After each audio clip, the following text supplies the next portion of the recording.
Donc, comme je vous l'ai dit hier, Lina est une avocate qui travaille à Lille et qui est spécialisée dans ces problématiques médico-légales relatives à la télésurveillance. Donc, elle nous fait le plaisir d'animer cette session avec nous depuis le début du début. Donc, une session qu'elle connaît très bien. Elle pourra répondre à toutes vos questions. Donc, comme je vous l'ai dit hier, il ne faut pas hésiter à intervenir parce que, en fait, bon, des cas sont prévus, etc. Mais au début, ça va aller très lentement la session parce qu'il y aura beaucoup de questions.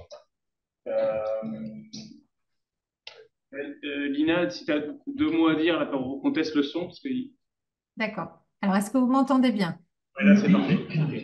Parfait. Alors, merci Sylvain de m'inviter à prendre la parole chaque année à tes côtés. Je vais juste ajouter, en effet, je suis avocat, mais je suis également universitaire à Lille et en qualité d'universitaire, j'ai une activité de recherche autour justement des implications du numérique, du numérique dans dans la relation de soins.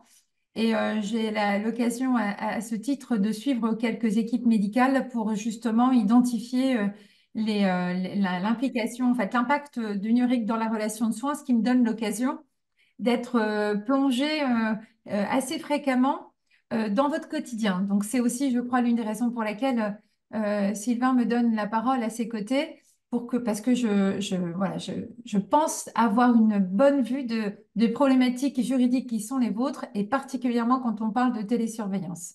Voilà. Alors, juste savoir pour que je puisse identifier les éventuels intérêts. Dans la salle, vous êtes principalement donc des infirmiers, on a des médecins. Quelle qualité avez-vous? Non, c'est très bien. Non, par contre, je n'ai pas compris. Sylvain, je veux bien que tu fasses la synthèse. Donc essentiellement, ce sont des infirmiers, Très euh, bien. et, 99%, on va dire, et qui ont globalement tous une expérience de télésurveillance dans leur centre de soins respectifs. Mhm. Donc, ils vont avoir des questions, évidemment. Et, ben, et ce sont effectivement les questions auxquelles je m'attendais. Vous pratiquez donc la télésurveillance, donc essentiellement arythmie cardiaque, surveillance. Euh, D'accord. Essentiellement, il y en a un certain nombre qui font d'autres activités relatives, type implantation, contrôle de PIN, mais D'accord. plutôt orienté sur la stimulation des populations. Parfait. Très bien. Merci beaucoup. Et heureuse de vous voir, mais à distance. Je n'aurai pas l'occasion de voir vos visages de près. J'espère que j'aurai l'occasion de venir vous voir sur site. Non, mais la connexion est bonne, donc c'est parfait. Parfait. Merci beaucoup. Donc, on va démarrer sans plus tarder parce que c'est toujours difficile de finir cette session.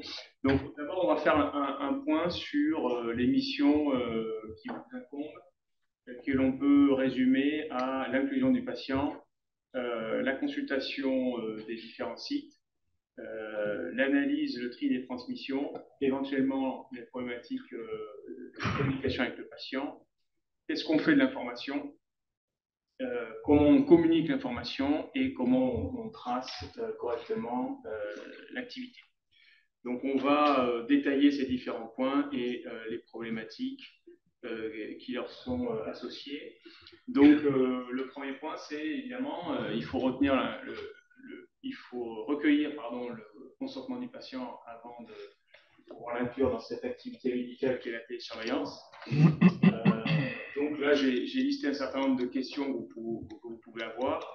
Euh, bon, comment on recueille un consentement de patient? Est-ce que si on lui demande son avis par oral, c'est bon?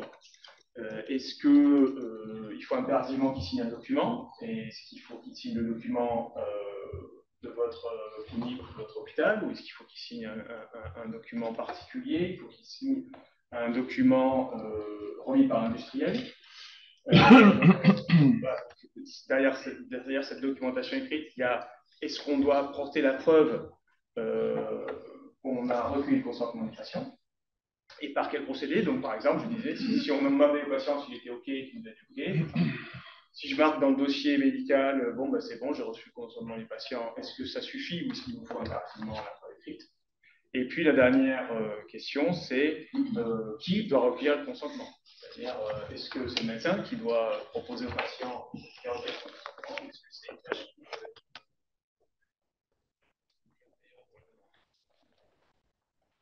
Donc, Lina, je te laisse répondre à ces questions et puis on avancera. Merci. C'est vrai que j'aurais bien aimé vous entendre déjà répondre à ces différentes questions, mais pour gagner un peu de temps, si vous me permettez, je vais effectivement prendre la parole. Alors, on va juste se rappeler un principe fondamental, c'est que depuis la loi du 4 mars 2002, indépendamment même du fait qu'on inclut notre patient dans une pratique de télésurveillance, fondamentalement, un des droits du patient est d'être informé donc de manière générale sur son état de santé et bien sûr des différents traitements, différentes investigations que vous lui proposiez. Donc ça, c'est le principe de base. Ce principe va être d'autant plus renforcé lorsque on propose aux patients une prise en charge via une modalité de télésurveillance. La télésurveillance est à la fois une proposition de traitement finalement, mais aussi une proposition de prise en charge globale. Et le patient doit précisément être informé de ce qu'implique cette prise en charge globale et surtout l'utilisation des technologies dans ce suivi à distance. Donc l'information, elle est due et elle est d'autant plus due qu'il y a ici une prise en charge particulière qui se fait par l'utilisation des technologies. Alors, on aura l'occasion dans quelques instants de dire précisément ce qu'il faut dire aux patients, mais là, la question qui m'est posée, c'est l'information doit-elle être donnée à l'oral ou à l'écrit? Le Code de la santé publique dit clairement, et quand j'évoque le Code de la santé publique, j'évoque également les textes donc, notamment le décret du 19 octobre 2000 relatif à la télésurveillance, mis à jour récemment avec le décret du 3 juin 2021. Tous ces textes viennent clairement dire que l'information, elle doit être due et ne précise pas si elle doit être donnée par oral ou par écrit. Tout ce qu'il faut, c'est démontrer qu'elle a été donnée. Bon, ça c'est vraiment un point qui est très important. Il faut démontrer que vous avez donné cette information. Et là, certainement, les questions que vous vous posez, c'est oui, mais comment mieux démontrer qu'on a donné l'information, sinon que de prouver qu'on lui a fait lire un document et qu'on lui a fait signer ce document. Alors là, vous n'avez pas tort. C'est vrai que le document écrit de la main, enfin, le document sur lequel il y a la mention manuscrite du patient reconnaissant avoir lu la note d'information et accepter la prise en charge via une télésurveillance ou de manière générale, sa prise en charge telle que vous la proposez, c'est une preuve qui semble être parfaite. Mais ceci n'est qu'une illusion, elle n'est pas forcément parfaite. La preuve écrite, elle peut être rapidement contredite par le fait, par exemple, que le patient vienne dire qu'il ne sait pas lire et qu'il n'a pas eu l'occasion de vous le dire, peut-être parce qu'il n'a pas été suffisamment mis en confiance avec vous pour vous dire et avouer qu'il ne sait pas lire. Et pourtant, il a signé ce document. Et ce sera donc facile pour lui, dans un second temps, de venir démontrer qu'en fait, il n'a rien compris parce qu'il n'a pas su lire. Donc, ce document écrit, vous voyez bien, ça peut aussi se retourner contre vous quand en face, on a un patient qui peut-être sait lire, mais ne pratique pas la langue française ou la pratique assez mal. Il va là aussi signer le document, mais en fait, il n'a pas compris ce qui a été dit à l'intérieur. Donc, ces précisions, pourquoi? Simplement pour vous dire que juridiquement, ce qui vous incombe, c'est l'obligation de dire. Voilà.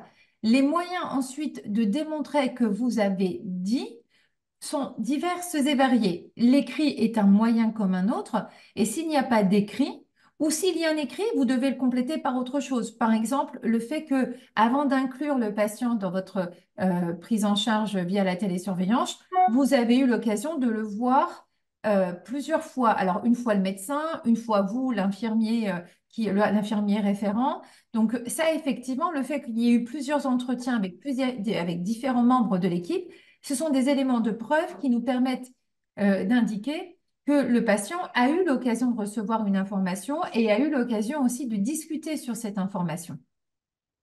Donc ça, c'est un élément qu'il vous faut avoir la preuve et qu'il vous faut avoir en tête, pardon, parce que en tout état de cause, la preuve de la délivrance de l'information vous incombe. La question est effectivement de savoir qui doit apporter la preuve. La preuve doit être apportée par l'équipe de soins et particulièrement par le médecin.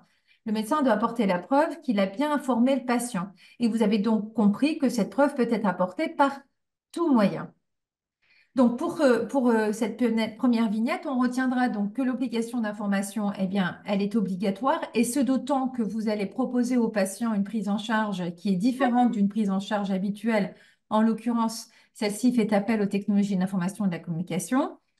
En plus, donc, l'écrit est certes une preuve qui est intéressante, je ne peux pas le nier, mais elle n'est pas suffisante en soi, puisque elle peut être contestée assez facilement. La preuve par écrit, elle peut être contestée assez facilement postérieurement. Donc, retenez simplement que tous les moyens de preuve sont effectivement admissibles, et en tous les cas, cette preuve doit être apportée par le médecin et globalement par l'équipe de soins, parce que souvent, effectivement, les équipes qui proposent de la télésurveillance sont des équipes de soins, alors hospitalières. Il y a de plus en plus des équipes qui proposent ça, enfin plutôt des médecins de ville qui proposent ça, mais ça reste encore moins développé qu'à l'hôpital. Est-ce que j'ai répondu à la question, Sylvain? Partiellement, non, parfait. Non, je vais faire quelques commentaires. Donc, les gens qui ne savent pas lire, il y en a plein en fait, hein. En tout cas, Oui, bravo. Euh, Deuxièmement, moi, ce que je retiens de ça aussi, c'est que la proposition de télésurveillance, normalement, elle doit être faite par le médecin, c'est ça, hein, Ina? oui, parce que c'est une prise en charge médicale. La télésurveillance, c'était une forme de pratique médicale selon le Code de la santé publique. Donc, c'est le médecin qui peut proposer cette prise en charge. Et d'ailleurs, c'est lui qui, selon le Code de la santé publique, est le seul à pouvoir discuter de cette prise en charge médicale avec le patient. Oui, Bon, nous, chez nous, c'est pas toujours le cas, je vous le dis. J'imagine qu'il y a quelques manquements aussi à cette obligation. Moi, ce que je fais en général, c'est quand on fait pas mal de local, par exemple, donc soit quand on va voir le patient avant de l'implanter, on lui dit bon, vous serez implanté dans un système télécommunicant, bon, on lui explique assez brièvement, mais en tout cas, déjà, il est sensibilisé. Ou pendant qu'on implante, ou à la fin, on lui dit voilà, c'est une prothèse qui est télécommunicante, ça va servir à assurer la sécurité d'utilisation, etc. Ma collègue viendra vous voir pour vous expliquer plus en détail. C'est un petit peu comme ça que je fais, quoi. mm, Mais normalement, c'est le médecin, la première proposition, on va dire, c'est le médecin qui va la faire. tout à fait. Donc là, vous avez compris ce que Lina disait. Bon, on n'est pas obligé de signer 50 documents. Une question là-bas. Dans ce cadre-là, via un protocole de coopération, c'est délégué que l'information peut être transmise par quelqu'un. Mhm. Ça compense le fait que ce ne soit pas le médecin physiquement. Mm. Alors, j'ai entendu assez de manière lointaine, mais j'ai cru comprendre que la question qui était posée, est-ce que la réponse est la même lorsqu'il y a un protocole de délégation de tâches, donc article 51, loi 2009, qui autorise effectivement un professionnel autre qu'un professionnel médical à exécuter une tâche qui relève de la compétence exclusive du médecin. Alors, dans ce protocole de délégation de tâches, tout dépend de la tâche qui vous a été déléguée. Si la tâche qui vous a été déléguée, c'est la surveillance des alertes, qui normalement doit être une surveillance médicale, mais on sait qu'en pratique, ce n'est pas toujours le cas. Dans ce cas-là, non, c'est juste la surveillance. La tâche, c'est surveiller les alertes et éventuellement interagir avec le patient. Ça ne concerne pas l'inclusion du patient dans le protocole de télésurveillance. Il faut voir ce qu'on vous a délégué dans la tâche. Mais si c'est bien, si c'est le protocole de délégation que je connais au niveau national, non, voilà, ça n'exclut pas le fait que ce soit le médecin qui doit quand même inclure le patient et donc informer le patient de ce qu'implique une télésurveillance à distance. Ici, au sein de l'hôpital, on le rajoute sur notre protocole. Si c'est rajouté au sein du protocole, à ce moment-là, j'imagine que c'est bon. Alors, si c'est rajouté au... Oui, alors en sachant que normalement, quand on adhère à un protocole national, on n'a pas le droit de le modifier. Donc, on adhère à un cahier des charges tel qu'il a été validé. En outre, ce que je peux peut-être vous conseiller dans la vraie vie c'est que l'infirmier peut effectivement donc informer le patient, mais le médecin doit se rendre disponible à n'importe quel moment pour répondre aux éventuelles questions que le patient poserait et qui ne sont pas, qui ne peuvent pas être répondues par l'infirmier. Donc, autrement dit, oui, mais avec un médecin qui ne doit pas être loin. Alors, je rajoute la question tu sais, en pratique, on fait signer des consentements. Donc, nous, Oui. on en a un local. Mais les industriels réclament des signatures de consentement, et notamment, j'imagine, pour l'hébergement des données. Donc, Oui. ça, c'est quoi ton avis là-dessus, là? Alors, ça, c'est une question, merci, qu'il fallait aborder un peu plus tard, mais on va l'aborder tout de suite. Parce que quand vous incluez une personne, un patient, dans un protocole de télésurveillance, il y a bien effectivement plusieurs niveaux d'information. Le premier, c'est d'indiquer en quoi consiste la télésurveillance, quelles sont ses limites, ce à quoi doit s'attendre le patient, etc. Votre propre organisation, etc., etc. Ensuite, vous devez effectivement informer ce qu'implique finalement l'usage d'un dispositif médical numérique communicant. Donc déjà, parler du dispositif médical, donc dire en quoi elle consiste, quelle est la marque, quel est le distributeur. Et aussi, troisième élément, c'est que comme il s'agit d'un DM numérique communicant, bah forcément, il va générer de la donnée qui, en l'occurrence, est une donnée de santé, donc au sens du RGPD, une donnée sensible et donc pour lequel il nous faut effectivement avoir le recueil express du consentement, le repas express oui, du consentement du patient. Ces éléments-là, les derniers éléments, généralement, c'est pas vous qui l'incluez dans votre note d'information, c'est le fabricant du dispositif médical qui vous le propose dans sa propre note d'information. Et on le comprend parce que c'est une obligation légale et réglementaire qui lui incombe directement. C'est-à-dire que il est obligatoire pour les fabricants et distributeurs de dispositifs médicaux donc de venir effectivement informer l'utilisateur de ce dispositif médical des limites aussi et de ce que peut faire ce DM, le marquage CE auquel effectivement il répond, la norme de sécurité auquel aussi il répond. Et puis aussi tout ce qui implique effectivement tout ce que ça implique en termes de traitement de données, et ça c'est une obligation RGPD. Alors, les fabricants vous demandent de proposer leur propre note d'information et de recueillir le consentement, tout simplement parce que eux ne sont pas face aux patients. Et donc, ils vous demandent en fait de recueillir pour leur compte l'information et le recueil de consentement. Autrement dit, ils vous demandent d'exécuter leurs propres obligations réglementaires par la force des choses puisqu'ils ne peuvent pas le faire. Donc c'est légitime. La seule difficulté que j'ai avec ça, c'est que, en principe, le fabricant, comme c'est un tiers à la relation de soins, n'a pas accès aux données de santé. Il n'a pas besoin, enfin, il n'a pas le droit d'avoir l'identité du patient et l'état de santé auquel il répond. Ça, c'est quelque chose qui désormais commence à changer sur le terrain.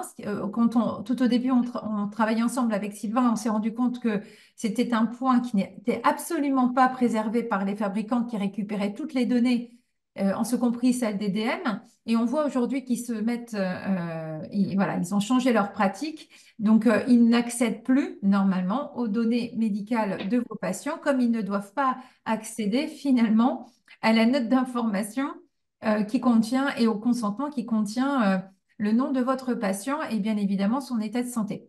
Donc, ce que vous faites, c'est que oui, généralement, vous pouvez transmettre cette note d'information, mais vous devez la conserver dans le dossier médical et véritablement la transmettre au fabricant que s'il y a pour lui une obligation légale d'y avoir recours.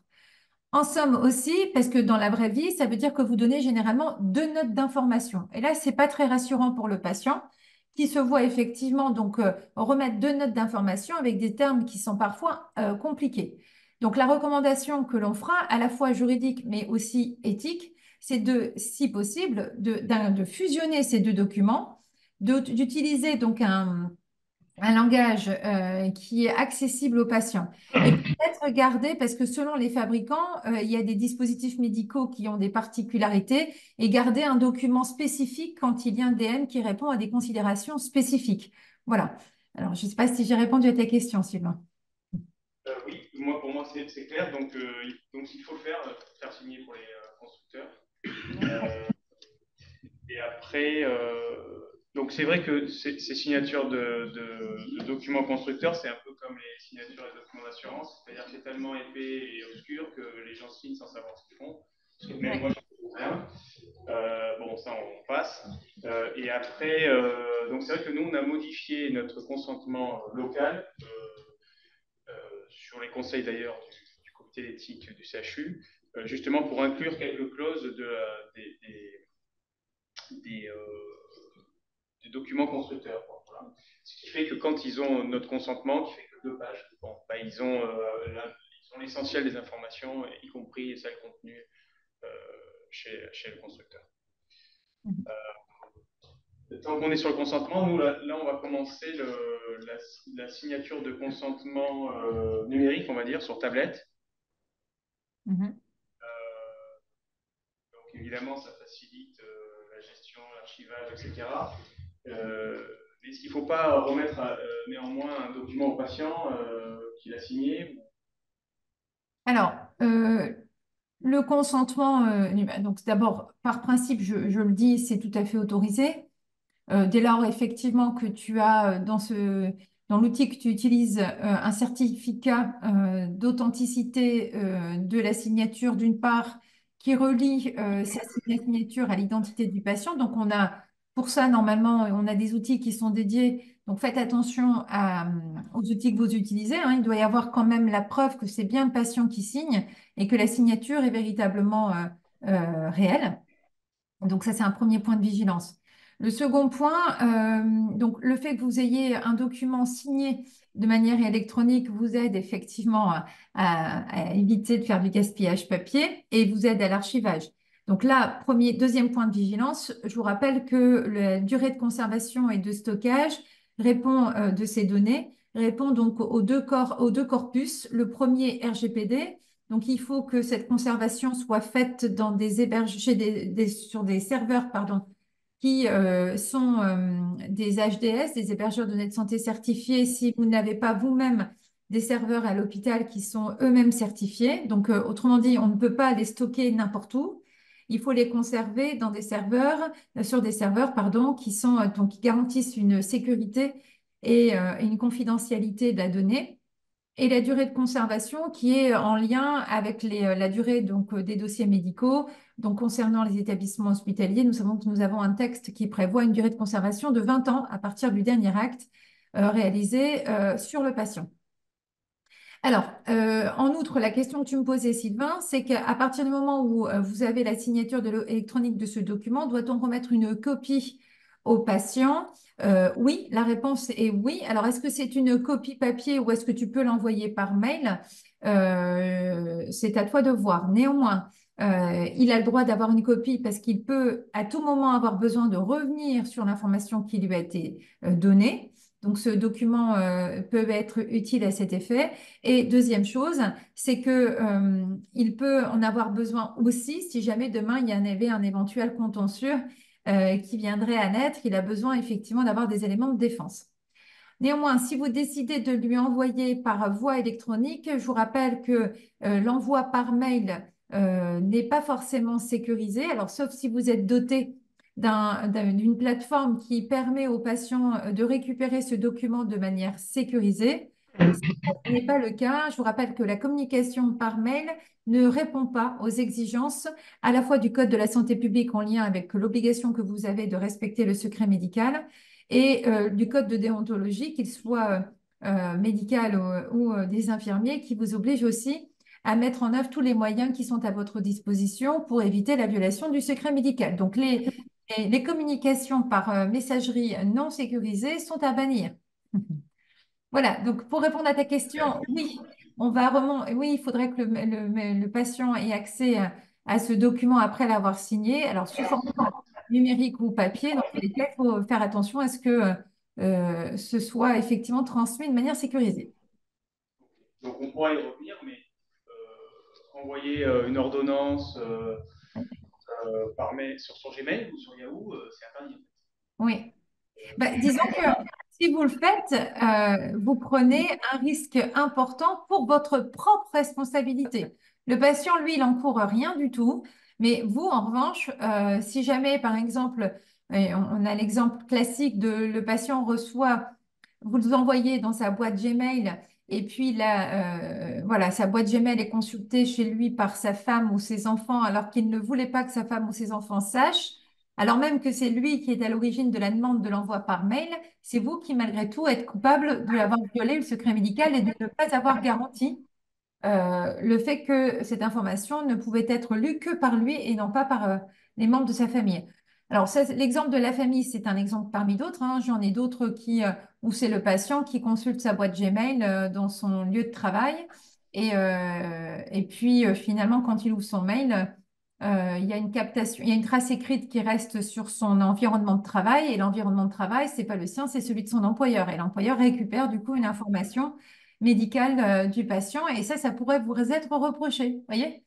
Donc, ne prenez pas de risque à ce niveau-là. Et d'ailleurs, la DNS, l'Agence du numérique en santé, ainsi que la délégation du numérique en santé du ministère de la Santé, ont pris conscience de cela. Et c'est pour ça qu'on vous a mis à disposition des messageries sécurisées, à la fois, alors vous le savez, entre professionnels, pour communiquer entre professionnels de santé, mais aussi avec votre patient. Et aussi bien pour les médecins que pour les infirmiers. Donc aujourd'hui, autant avant on disait on n'a pas l'outil, aujourd'hui on a l'outil. Donc on n'a plus d'excuses. Oui, donc du coup, il y a un moyen, parce que ça, je ne l'utilise pas, moi, je t'avoue. Donc, il y a des messageries sécurisées pour envoyer des documents aux patients. Oui, tout à fait. Et ça émane de MS Santé ou d'Appliquer? C'est ça, c'était suite au virage numérique. Oui, absolument. En plus, c'est une boîte gratuite. Alors, il y a plusieurs formes, hein. Soit vous n'avez pas de... Parce que vous pouvez avoir des constructeurs de dispositifs médicaux qui vous proposent un environnement, en fait, qui s'intègre, qui est interopérable avec le système d'information de votre propre hôpital. Donc, il y a une interconnexion.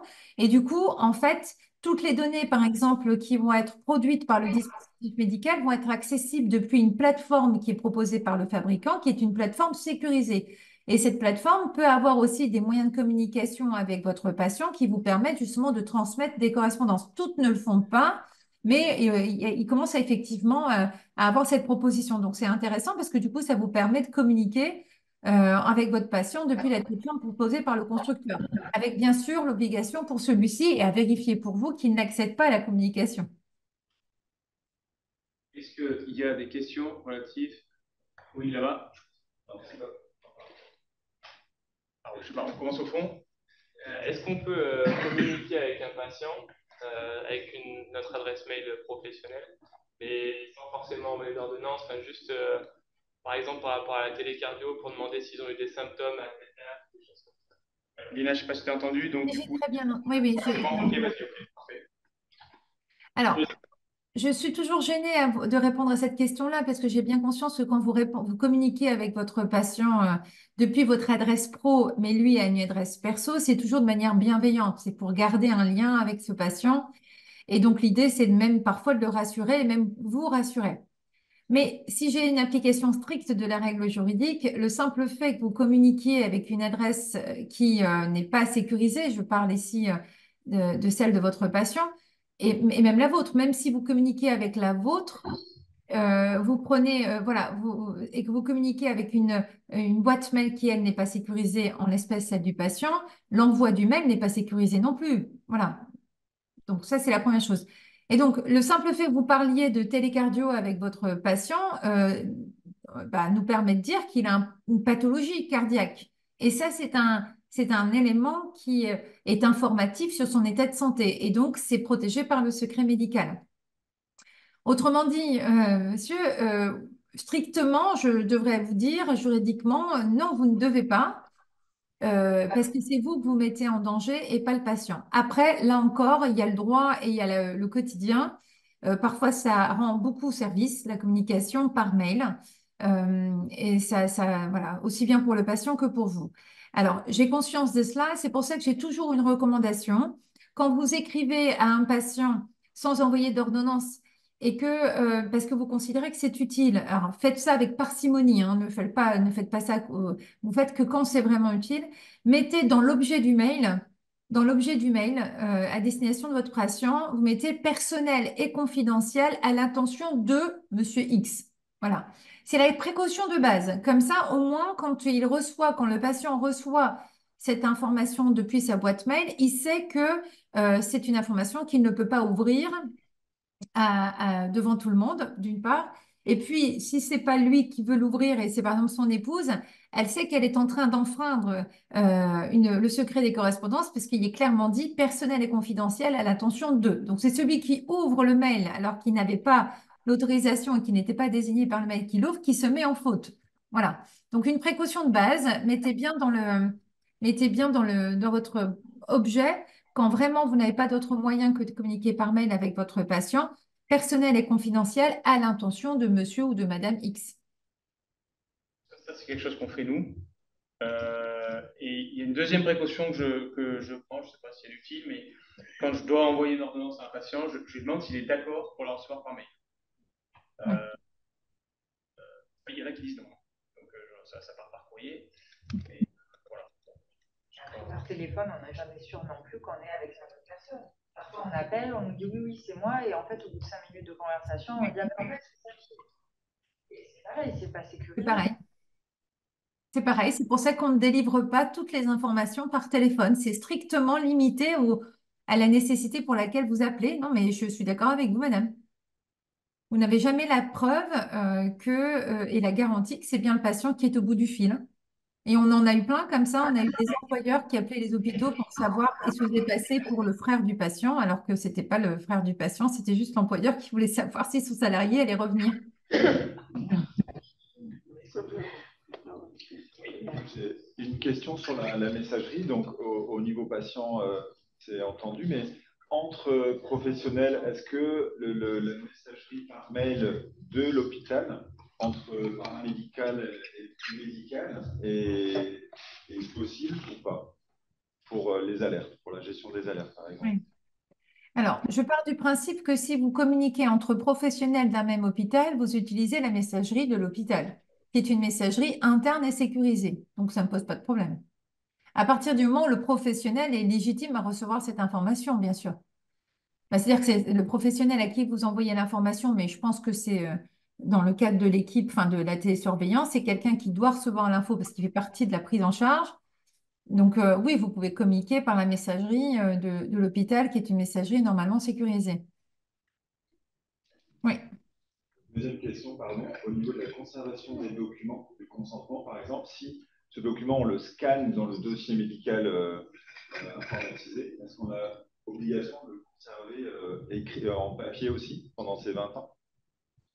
Non, alors une preuve suffit. Il faut juste être certain que là où vous l'avez stocké de manière informatique, il y a une durée de vie de plus de... Voilà, que le système est sûr. Voilà, c'est tout.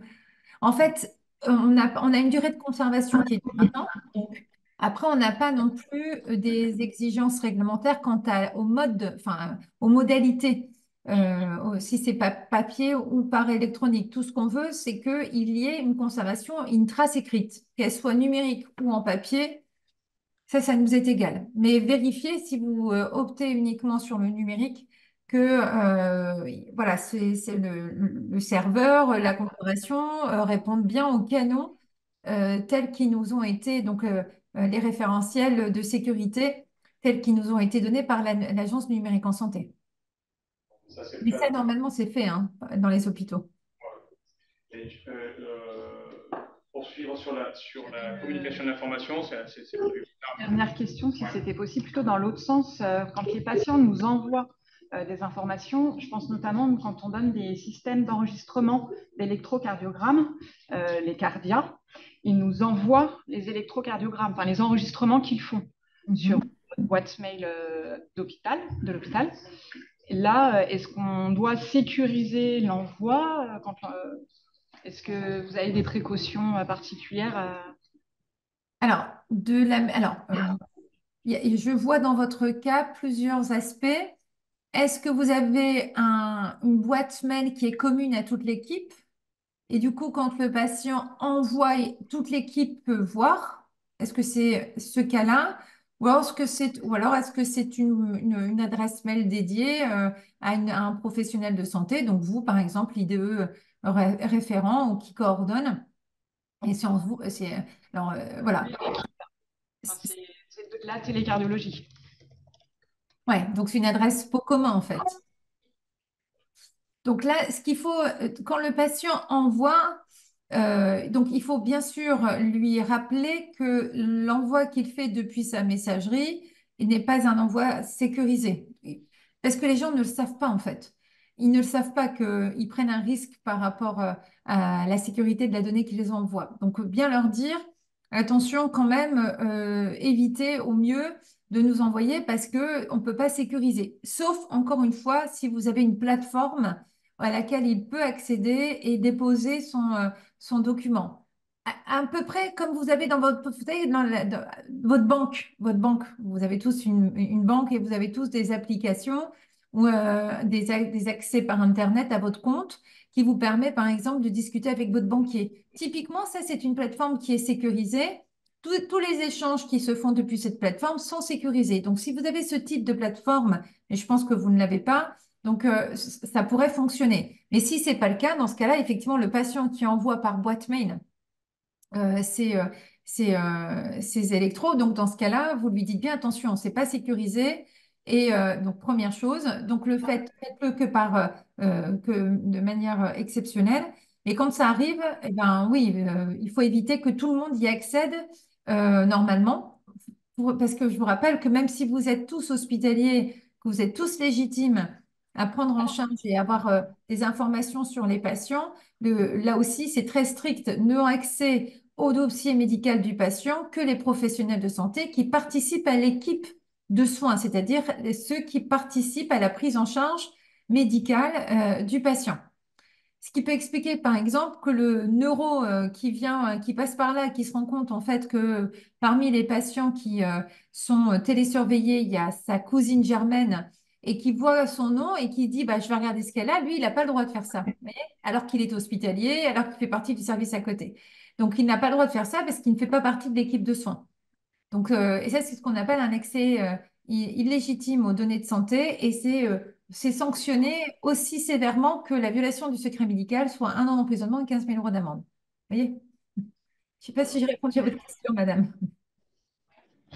Bon, pour la prison, ok. Moi, en général, il y a un nombre restreint de personnes qui sont sur la même adresse de télécardio. C'est que les infirmiers de l'équipe. Ouais, c'est ça. D'accord.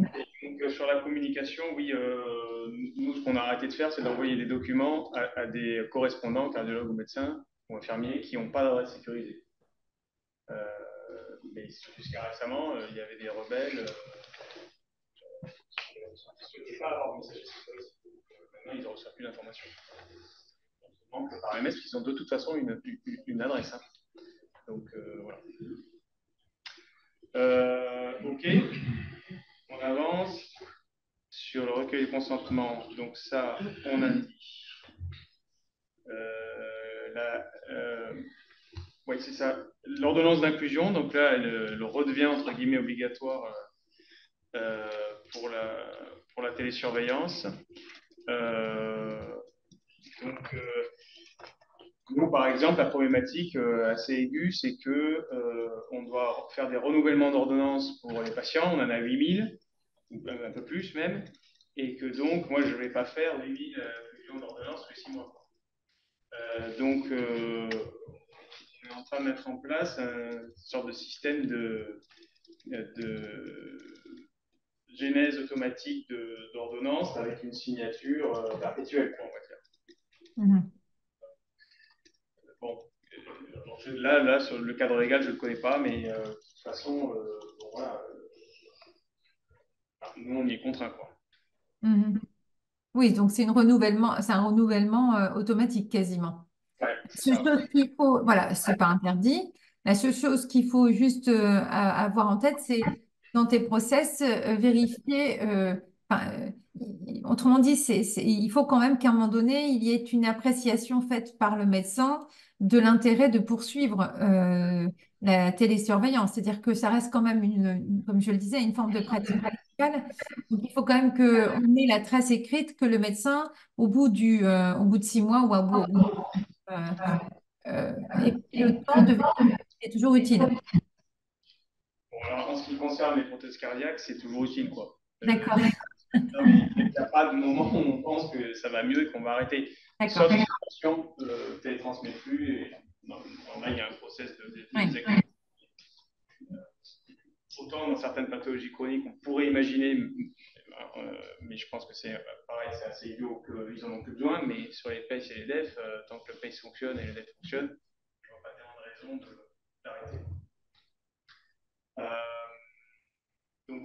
patient à l'utilisation du matériel, bon, ça, je pense qu'il n'y a pas tellement de problématiques là-dessus. Moi, nous, on conseille plutôt de le faire sur site, quoi, avec les gens qui vont effectuer la télésurveillance. Comme ça, il y a déjà une relation de confiance qui s'installe et vous avez un peu plus le temps que les industriels par téléphone, je pense.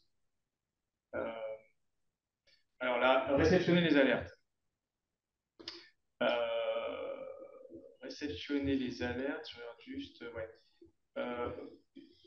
Une question qu'on m'a posée hier et que je reporte aujourd'hui. Pour recevoir les alertes, pour les consulter, et il faut évidemment avoir accès au site internet des industriels. Et là, l'INA sait qu'il y a traditionnellement un problème sur la sécurisation de l'accès au site, en particulier les problèmes de mot de passe commun à toute une équipe, mot de passe qui n'a pas changé depuis 12 ans et authentification simple. Donc moi, ma vision des choses, c'est que désormais l'authentification double est obligatoire et que chaque utilisateur de la plateforme doit avoir son propre mot de passe enfin, système d'accès. Et troisièmement, il y avait la question de c'est Boston hier qui est venu présenter son site et le site automatiquement propose, suggère, ou en tout cas impose, on va dire même, de changer de mot de passe tous les 3 mois et nous a montré un moyen de désactiver cette option. Alors, donc les 3 questions, c'est est-ce qu'on doit avoir un accès individualisé? Est-ce que la double authentification est obligatoire? Et troisième point, est-ce que le mot de passe a vocation à être changé régulièrement ou est-ce qu'on peut utiliser toujours le même? Alors, je vais répondre aux questions. Oui, le mot de passe doit être changé régulièrement. C'est une question, cette fois-ci, de cybersécurité. C'est généralement imposé d'ailleurs par vos responsables de services informatiques ou votre DSI si vous avez une direction. Donc, donc oui, ça doit être changé. Double authentification, oui, c'est une obligation. C'est même prévu par les textes. Ça, pour le coup, dans le cadre de la télémédecine, il faut garantir que celui qui accède aux données donc, du patient recueilli dans le cadre notamment de la télésurveillance, c'est celui qui est donc autorisé à et qui a la qualité pour. Donc, c'est-à-dire qu'il y a une double identification, authentification. Donc, oui, c'est obligatoire. Et enfin, tu me disais, est-ce qu'on peut avoir un code d'accès pour l'équipe où chacun doit avoir son propre code d'accès? Alors, pour être tout à fait honnête, il peut y avoir des codes d'accès pour une équipe, voilà. Mais il faut que je sache, il faut qu'on soit juridiquement certain qui est celui qui, ce jour, dans l'équipe, a accédé et a pris en charge les données de monsieur le patient X. Autrement dit, vous pouvez avoir des codes d'accès équipe, mais je dois être en capacité de tracer celui qui, dans l'équipe, ce jour-là, a agi. C'est une question de responsabilité, en fait. Donc, celui qui n'a pas accès, qui aurait dû accéder au nom de l'équipe et qui ne l'a pas fait, je saurais tracer qui il est si je sais qu'au sein de l'équipe, j'ai un traçage individuel. Donc, tu peux avoir un code d'accès équipe, l'équipe de Sylvain Plou, par exemple, mais il doit y avoir quand même un traçage individuel, ce qui sous-entend effectivement qu'il doit y avoir une individualisation quand même de l'accès. Pour des raisons effectivement de responsabilité juridique. Moi, j'ai besoin de savoir qui a fait quoi à ce moment-là. Et que c'est une information que je peux retracer avec le planning du service qui était en poste ce jour-là, etc. Mais oui, c'est une question de responsabilité individuelle. Alors que la question que tu me posais sur la double authentification et sur la modification du mot de passe sont des questions de cybersécurité. Oui. Alors, je comprends, hein, j'ai entendu que tu avais reçu le délégué de Boston qui te dit ça existe, mais vous pouvez contourner parce qu'il veut être le plus agréable possible. Mais ça n'empêche que si vous faites ça, eh ben, vous prenez des risques. Votre responsable du service informatique ne va pas être content de savoir qu'il y a une faille à partir de là, parce que si vous avez toujours le même mot de passe depuis plusieurs années et que plusieurs mois et que celui-ci n'est jamais changé, c'est facile pour un hacker de venir effectivement retrouver ce même mot de passe, vous voyez? Donc il faut, et pareil pour la double identification, authentification. Donc ça, c'est question de sécurité. Ouais. Alors, sur la réception des alertes, donc, il y a différentes possibilités. Vous savez qu'on peut consulter chaque jour le site et récupérer les alertes comme on a vu les jours précédents. On peut recevoir un système d'alerte par messagerie. Donc, par email, c'est le cas le plus fréquent. Par SMS, ça existe. Donc, les questions relatives à ça, c'est est-ce que je reçois les alertes sur mon mail perso et qui peut réceptionner les alertes. Et puis, il y a aussi la problématique, si je choisis par exemple ma messagerie perso, de recevoir les alertes pendant mes vacances ou pendant le week-end. Donc, Lina. Je pense que vous avez tous déjà les éléments de réponse à tout ça. Alors, quand je suis déjà, la dernière question, c'est si je suis donc l'infirmier qui reçoit les alertes, est-ce que j'ai le droit de me reposer? Est-ce que j'ai le droit d'avoir des vacances? Alors, ça revient finalement à se reposer la question de finalement, c'est quoi une télésurveillance? C'est avant tout une organisation mise en place qui permet donc de suivre à distance le patient. Mais c'est une surveillance qui n'est pas un service d'urgence. Donc, ça veut dire que c'est pas, vous ne devez pas au patient une surveillance 24/24, 7 jours sur 7. Même si le dispositif médical lui permet de le faire, ça n'empêche que vous, équipe hospitalière, vous n'avez pas effectivement cette permanence dans la nuit, par exemple, ou cette permanence à condition que vous ayez bien sûr indiqué au patient quelles sont les limites de votre télésurveillance. C'est-à-dire que vous dites, voilà, vous avez un dispositif médical qui vous suit 24/24, 7 jours sur 7. Donc, vous savez, c'est à lui d'envoyer les données, etc. Mais vous, de votre côté, vous ne lisez les données le matin de 9 heures jusqu'à 19 heures et pas les week-ends. Donc ça fait partie justement de l'information que vous devez donner au début, pour pas que le patient pense que finalement, il est aussi télésurveillé, en tout cas humainement télésurveillé, la nuit et le week-end. Alors ça, c'est quelque chose qu'on a appris aussi du terrain parce qu'au début, c'est comme ça que vous fonctionniez, pardon. Ce qui fait que finalement, l'infirmier qui était avec son téléphone ne le quittait jamais, et le week-end, et la nuit, et pendant ses vacances. Ce qui n'est pas acceptable parce que comme tout professionnel que vous êtes, vous avez un droit à la déconnexion, déjà dans un premier temps. Donc vous avez le droit de vous reposer. Et deuxième chose, ça n'est pas à vous de venir suppléer un manque dans l'organisation du service hospitalier. Donc voilà, donc ça c'est à la direction générale et au service dans lequel vous êtes de venir effectivement identifier qu'il y a une zone ici où il n'y a personne qui peut lire les données, à condition que cette zone, cette période soit une période à laquelle vous devez effectivement, parce que vous vous êtes engagé à l'égard du patient, télésurveiller le patient. Donc ça, c'est un point qui est très important. Quant à recevoir les alertes dans son téléphone personnel, mais là encore, non, parce que votre téléphone personnel, par définition, il vous est personnel et donc il n'est pas du tout configuré de manière à garantir la sécurité des informations que vous recevez. Alors, si vous avez une application qui vous permet d'accéder depuis votre téléphone personnel aux alertes, pareil, c'est une application qui est professionnelle. Vous n'avez pas à mettre ça dans votre téléphone personnel. Donc, normalement, vous devriez avoir un téléphone professionnel qui vous permet d'accéder à ces alertes quand vous êtes d'astreinte, par exemple, et à condition que vous ne soyez pas, bien sûr, en repos. Donc, ça, c'est vraiment important parce que vous risquez, si finalement, et j'ai bien conscience que vous le faites par la force des choses, vous ne pouvez pas faire autrement, mais ça ne peut pas être une pratique qui doit durer dans le temps. Ça fait partie des choses qu'il faut modifier parce que, le professionnel que vous êtes, bien sûr, a le droit, comme je le disais, à la déconnexion et au repos. Deux, parce que ça veut dire qu'il y a une défaillance dans l'organisation du service et qu'il appartient au service de s'organiser pour que le patient puisse être surveillé comme il se doit et comme ça lui a été promis. Et trois, vous n'avez pas utilisé vos outils personnels pour pouvoir effectivement répondre à une obligation professionnelle.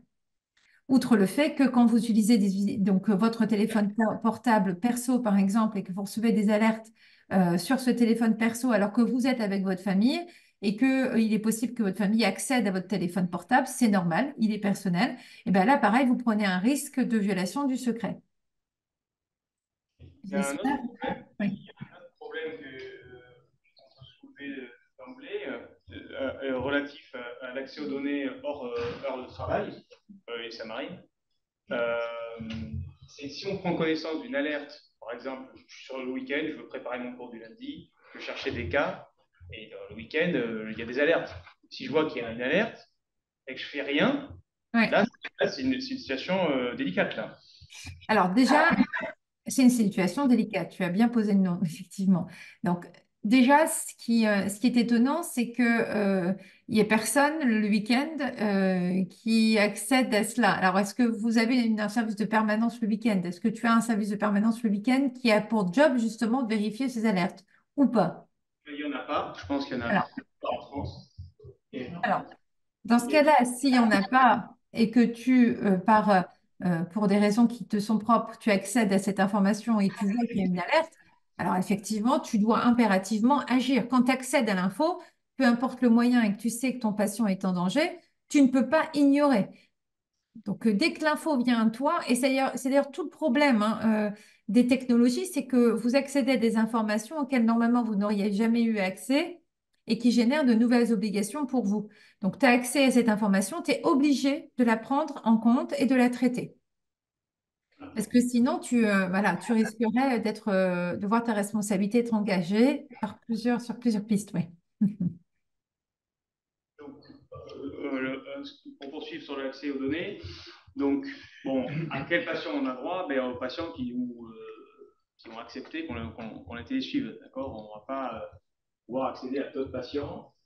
Euh, donc, hors temps de travail, ben, a priori, non.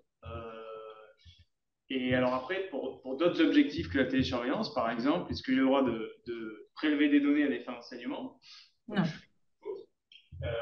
Ça, c'est le premier point. Deuxième point, est-ce que j'ai le droit de prélever des données à des fins de matériovigilance, notamment pour surveiller les sondes? Donc, nous, par exemple, c'est le cas à Bordeaux. Et est-ce que j'ai le droit de prélever des données pour faire de la recherche? C'est aussi ce qu'on fait ici. Alors, je vais répondre à tes questions en faisant état d'un texte qui te limite dans les actions que tu viens de me présenter. C'est donc, vous le savez, le RGPD, la loi informatique et liberté.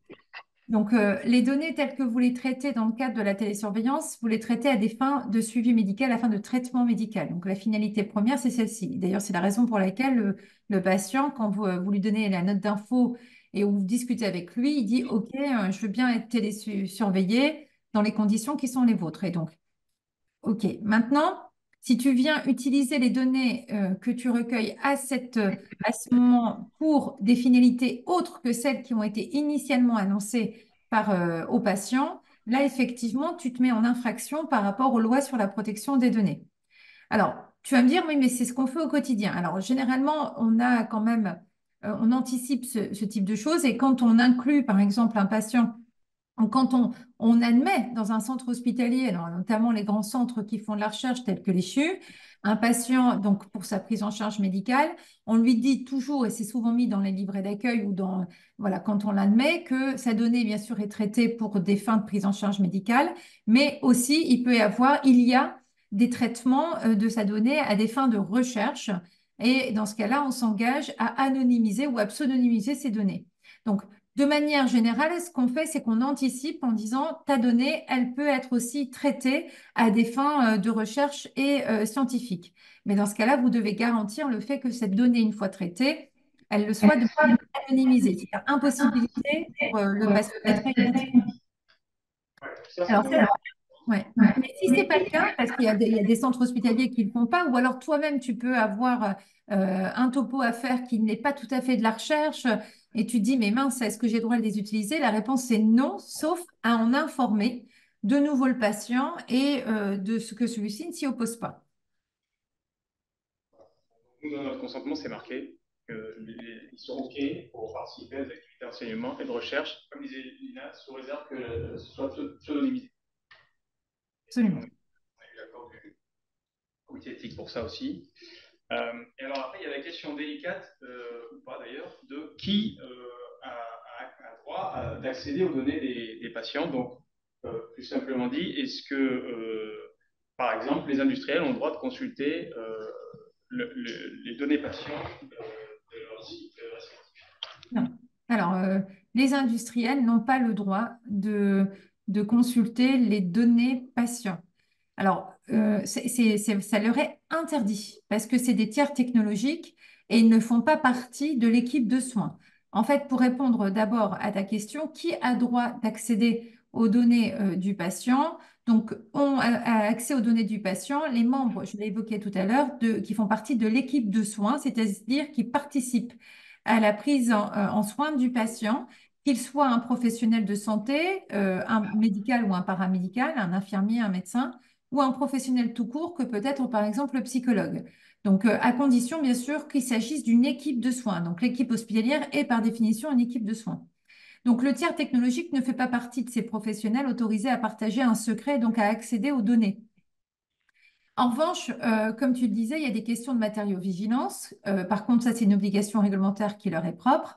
Et donc, ils peuvent avoir, et même la NSM, j'ai eu d'ailleurs un dossier où c'était carrément la NSM qui demandait à accéder à des données patients. On a refusé parce que vous voyez comme quoi, alors même que c'est la NSM, on a refusé pour une raison simple, c'est-à-dire qu'on lui a demandé, donc telle qu'elle nous demandait, elle voulait avoir toutes les données, à la fois du professionnel qui avait utilisé le dispositif médical, mais aussi le patient qui avait été concerné. Mais on lui a dit, pourquoi vous voulez accéder à ça? Elle dit, bah, pour vérifier, donc obligation de matériaux-vigilance. Et on lui a posé la question, en quoi vous avez besoin de l'identité de la personne? Et ils n'ont pas su nous répondre. Donc, en fait, ils ont dû rechercher, ils ont dû reformuler leur requête demandant voilà, les mêmes données, mais à des fins uniquement de matériaux-vigilance. Donc, ça, d'ailleurs, petite note, ce n'est pas parce que c'est la NSM, qui est une grande institution, que pour autant, ils sont tous au fait du RGPD. Donc, ça, c'est la première petite remarque. Concernant, je reviens à mon petit fabricant, là, qui, lui, voudrait malgré tout avoir accès à certaines données. Alors, exceptionnellement, on peut les autoriser à avoir accès à certaines données, mais ça doit être déjà prévu dans le contrat qui existe entre lui, le fournisseur, et l'établissement, et qui, en fait, n'est justifié qu'en cas de bug, voilà, de gros bug, pardon. Et dans ce cas-là, il intervient en tant que super administrateur pour venir débugger ou essayer d'essayer voilà, de faire en sorte que la machine refonctionne. Mais ceci n'est autorisé que si donc il y a ce qu'on appelle un profil de super administrateur et c'est réservé qu'à certaines personnes identifiées dans le staff du fournisseur, donc du dispositif médical, qui doit alors être astreint à une obligation de secret dans son contrat de travail. Voilà. Donc, J'espère que j'ai répondu à ta question. les industriels qui font le tri des alertes quotidiennement pour le compte de certains professionnels de santé, ça, c'est illégal. Non, ouais. Tout à fait. Ils n'ont pas le droit. Et, par contre, je n'arrive pas trop bien à comprendre quelles sont ces données que le constructeur. Parce qu'en fait, sur un profil patient, on a l'identité du patient, la prothèse, les arythmies. Du coup, ça veut dire qu'ils n'ont pas accès à l'identité du patient Oui. Numéro de série de prothèse. Ouais. En fait, ils n'ont pas accès à l'identité du patient. Ils n'ont pas à savoir, par exemple, que c'est Lina Biliat. Par contre, le patient peut être anonymisé par un numéro en lien avec le dispositif médical qui lui a été effectivement confié. Numéro 100 avec le DM numéro 300. Et le fournisseur, le fabricant ne doit pas avoir le fichier de correspondance. C'est-à-dire qu'il doit avoir à aucun moment la possibilité de recroiser l'information, c'est-à-dire de trouver qui est la personne derrière le numéro 120. Ça, c'est un fichier que doit avoir l'hôpital, le service, les professionnels qui êtes les seuls à pouvoir réidentifier le patient à travers son numéro. Donc ça, Lina, tu as bien conscience que ce n'est pas le cas du tout dans la réalité. Donc les constructeurs, ils ont des codes universels, on va dire, ils accèdent à toute la banque de données nationale. Mais c'est pas normal. Je suis d'accord. Oui, alors il y a la question, voilà, de plus en plus, les constructeurs sont impliqués, ou en tout cas proposent leurs services, dans la gestion des non-communications. Donc, Oui. c'est voilà, soit le patient n'est pas là, soit il n'a pas branché son télétransmetteur, soit le télétransmetteur ne fonctionne pas. Et donc, c'est un boulot assez pénible que de rappeler ces gens, de les joindre, de leur expliquer. Voilà. Donc, donc, les constructeurs proposent de participer à cette activité-là. Donc, ça implique qu'ils ont accès à l'identité de la personne. ils ont l'identité, ils ont son téléphone, peut-être et sûrement plus, quoi. Donc, voilà, l'adresse mail, etc. Donc, là, c'est quoi la limite de... Eh ben, alors, normalement, donc on a compris qu'ils n'ont pas accès à ça parce que ce ne sont. Alors, il faut faire une distinction entre ces fournisseurs qui parfois ont le statut de prestataire de santé, enfin, non, pardon, prestataire de service, pardon, de santé à domicile, qui eux ont un statut qui peut être effectivement particulier et qui peuvent proposer des services de santé à domicile. Donc, ça, c'est autre chose. Des prestataires qui sont en revanche que des fournisseurs d'outils et qui, eux, n'ont pas d'autre mission que de proposer un dispositif médical ou de le distribuer. En tout état de cause, ils sont effectivement, par principe, l'un comme l'autre, pas autorisés à accéder aux données de santé du patient. Bon, ça c'est le principe.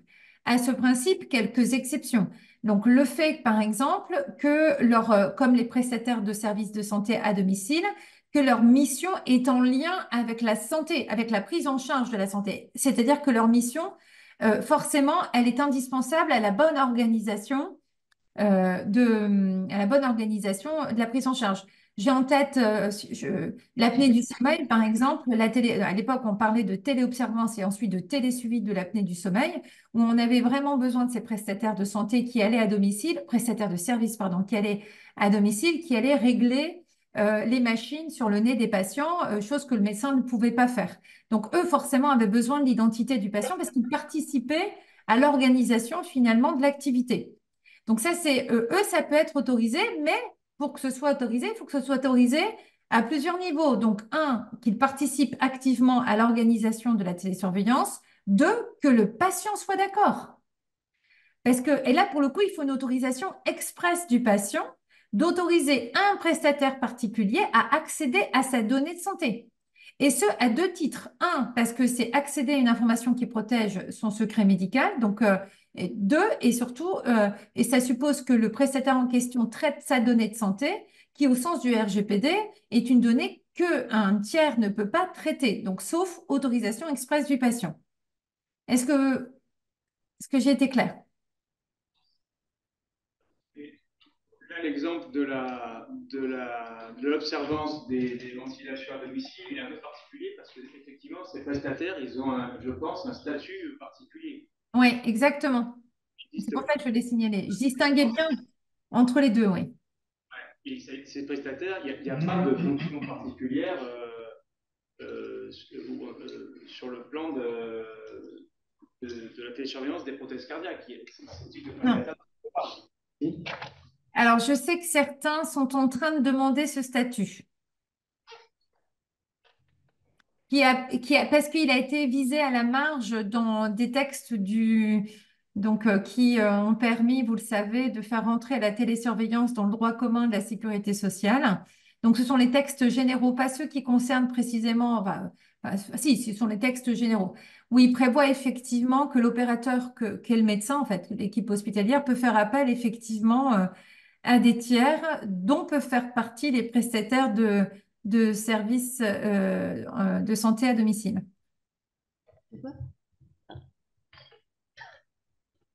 Donc là, on est plus vraiment voilà, on est quand même sur des cas particuliers. Mais de manière générale, tu as raison de dire et de me faire dire et souligner que le prestataire n'a pas accès aux données de santé, sauf, bien sûr, exception. Et parmi ces exceptions, l'autorisation expresse du patient. Des questions?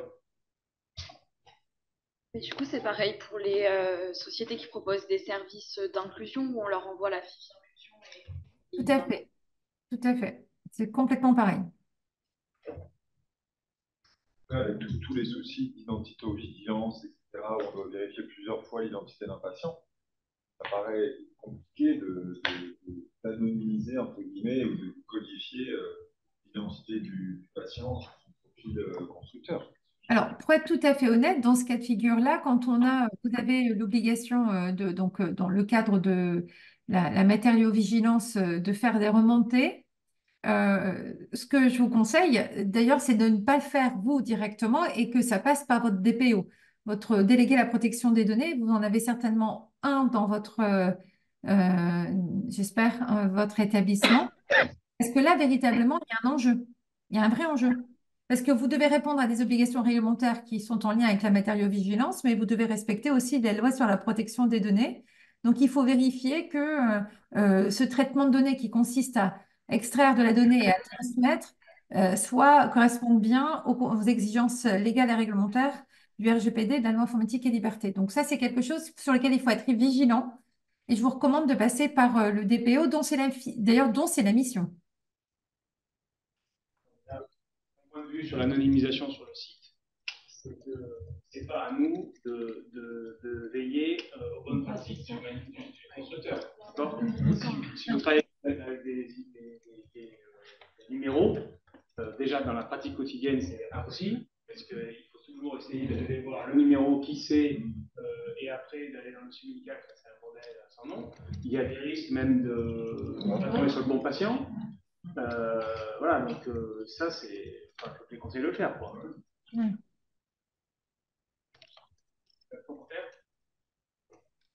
On avance. Est-ce qu'on est tenu de. Bon, quand il y a la télétransmission, il y a énormément d'informations qui sont transmises. Et là, donc. Il y a peut-être une question sur est-ce que je peux me contenter de voir ce que l'appareil a considéré comme étant une alerte ou est-ce que j'ai la nécessité de consulter finalement tout ce qui m'a été télétransmis. Alors, je réponds donc à cela. J'aurais tendance, en bonne juriste que je suis, de dire non, il faut tout regarder. Mais je sais bien que ça n'est pas possible et que vous devez effectivement vous fier aux alertes qui vous sont envoyées par le fournisseur. Et donc, vous vous fiez finalement à l'intelligence artificielle qui est embarquée dans le logiciel pour effectivement agir ou ne pas agir. Donc, oui, vous pouvez vous fier, mais je vous conseille vivement parfois par hasard, d'aller regarder les autres données. Alors, une fois de manière ponctuelle et de manière régulière pourtant, pour vérifier en fait qu'il n'y a pas de défaillance. Il faut que vous compreniez bien, la télésurveillance, c'est bien une pratique médicale. Voilà, c'est une pratique médicale. Et donc, la responsabilité, au final, est bien celle du médecin. Donc, le médecin peut dire, ben, en fait, je me suis fié au logiciel du fournisseur qui s'est révélé être défaillant. Alors, il pourra le dire dans un second temps, mais dans un premier temps, il répondra de sa responsabilité médicale, parce que c'est une faute médicale que par exemple, d'avoir ignoré une alerte ou de pas avoir vu une donnée, parce qu'on considère que c'est une pratique médicale et que le médecin doit rester maître, l'équipe de soins doit rester maître de la prise en charge. Et donc, après, effectivement, on pourra se retourner contre le fournisseur du dispositif médical qui comprend le logiciel avec les alertes pour venir lui dire qu'il y a eu un défaut de son produit. Mais pour que sa responsabilité soit engagée, il faudra démontrer qu'il y a eu un vice ou un défaut. Un vice ou un défaut, ce qui n'est pas toujours le cas, hein. Donc, c'est assez complexe. Au final, donc pour répondre à ta question, oui, vous pouvez vous fier essentiellement aux alertes, mais je vous recommande vivement de venir tester de temps en temps en allant voir les autres données, celles que vous ne regardez pas en première intention, pour voir si effectivement il n'y a pas un problème d'interprétation derrière. Voilà. Et ça, on le trace, comme ça montrera demain, s'il y a contentieux, eh ben, que vous étiez vigilant et consciencieux quand même dans le suivi. Ça, c'est un point assez critique parce que l'INA parle d'intelligence artificielle, il n'y a pas du tout d'intelligence dans les alertes que vous recevez. Oui. Mais c'est un algorithme. Alors, juridiquement, c'est un algorithme, mais ça prend le nom d'IA, mais ce n'est pas une IA. Il n'y a pas d'IA forte, il y a une IA simple. Souvent, l'INA, si vous voulez, les alertes, c'est vous qui les avez configurées Donc, c'est vous qui avez fait un choix d'être alerté sur certains paramètres et pas sur d'autres, mais les autres sont quand même télétransmis. Si vous voulez. Donc là, c'est un petit peu contestable, je pense. Et c'est pour ça, si vous voulez, que je vous dis à chaque fois, je vous indique les points cruciaux du rapport de télétransmission à aller voir pour éviter de se retrouver dans des situations où, par exemple, les patients vont recevoir des chocs, il y aura des complications, et on va vous dire, qu'est-ce que vous avez fait avec la télésurveillance? J'ai jamais reçu d'alerte, mais si on regarde, par exemple, la courbe des impédances et qu'on voyait qu'il y avait des variations tout le temps, on va vous dire, mais vous ne les avez pas regardées.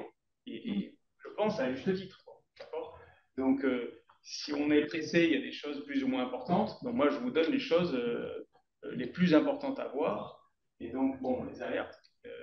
Mais voilà, les courbes d'impédance, etc. Voilà. Les informations, elles sont là, quoi. Donc, si vous décidez de les ignorer, je pense qu'il y a des situations où ça pourra vous être reproché. Ouais. J'avais une question sur la durée de consultation des alertes. Donc, en fait, le week-end, on ne les regarde pas. Et le lundi, il faut qu'on ait vu tout ce qui est arrivé sur les sites. Ou est-ce qu'on a un délai maximum à respecter? Bon, là, ça dépend un peu sur quoi vous êtes engagé, quoi. Nous, en particulier, pour se prémunir des problématiques de délai de prise en charge des alertes RIVI, par exemple, on a spécifié dans le consentement du patient que dans des cas exceptionnels, les alertes peuvent être, l'analyse des alertes peut être différée. Voilà. Ça, on l'a dit. Donc, les patients sont au courant que, potentiellement, comme tu dis, s'il y a trop d'alertes le lundi, son alerte ne pourrait être vue que le mardi ou que le mercredi. Bon, en général, c'est un jour, mais voilà. Nous, on s'est engagé à ça. On va dire, bon, on regarde tous les jours, mais s'il y en a trop, ce sera peut-être le jour d'après. Au niveau légal, on a un délai. Au niveau légal, tu en penses quoi, Lina? Il n'y a pas, effectivement, on n'a pas de délai précis d'un point de vue légal.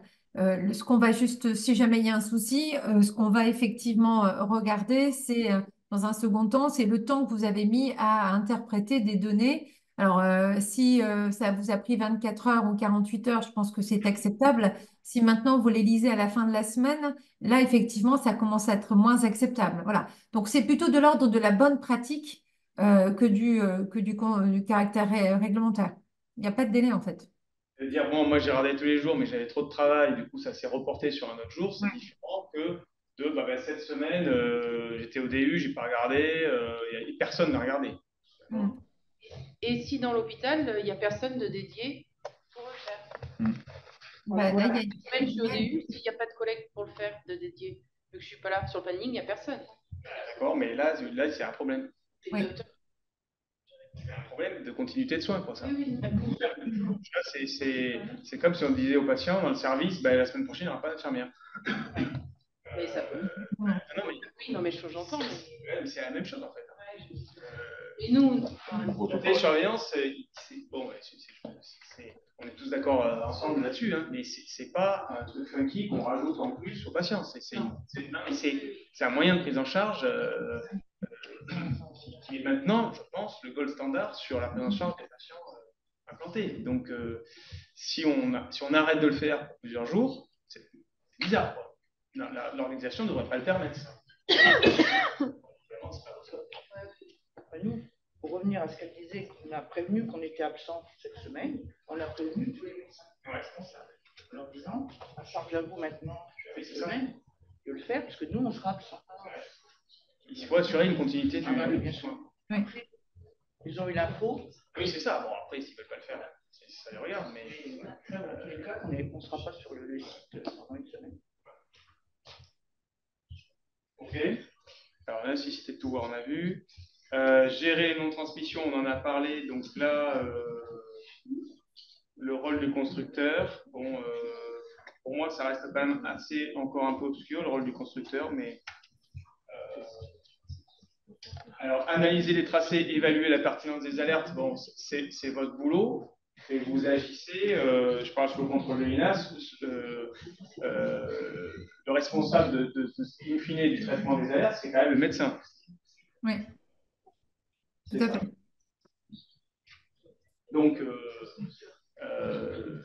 si vous allez faire un défaut d'interprétation, par exemple, c'est pas vous qui allez être mis en cause, quoi. C'est le médecin qui vous a confié cette tâche. Est-ce qu'il y a une obligation, entre guillemets, de preuve de formation du paramédical qui s'occupe de la gestion des alertes? Lina, je ne me souviens plus trop du des charges là, mais...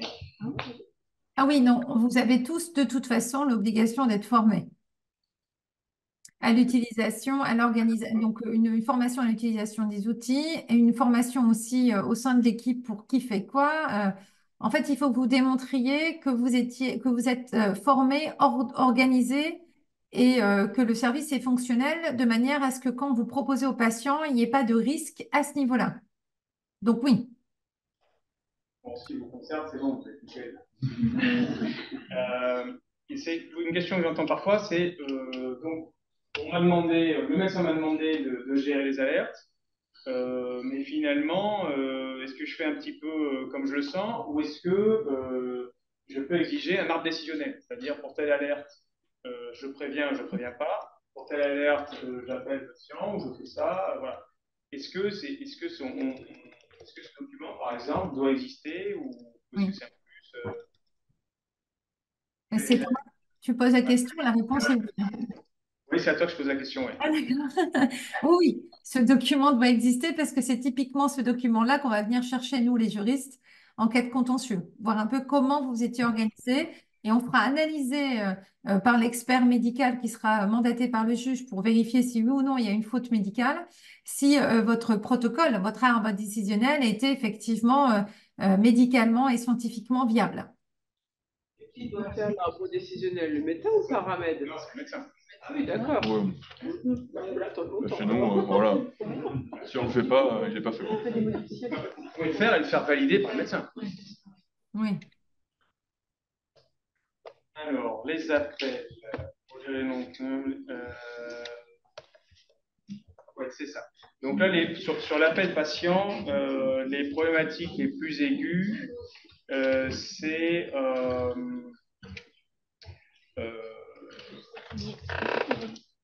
la réception d'appels. Donc, pour émettre les appels, c'est bon. Est-ce qu'on peut appeler un patient pour évaluer sa situation clinique?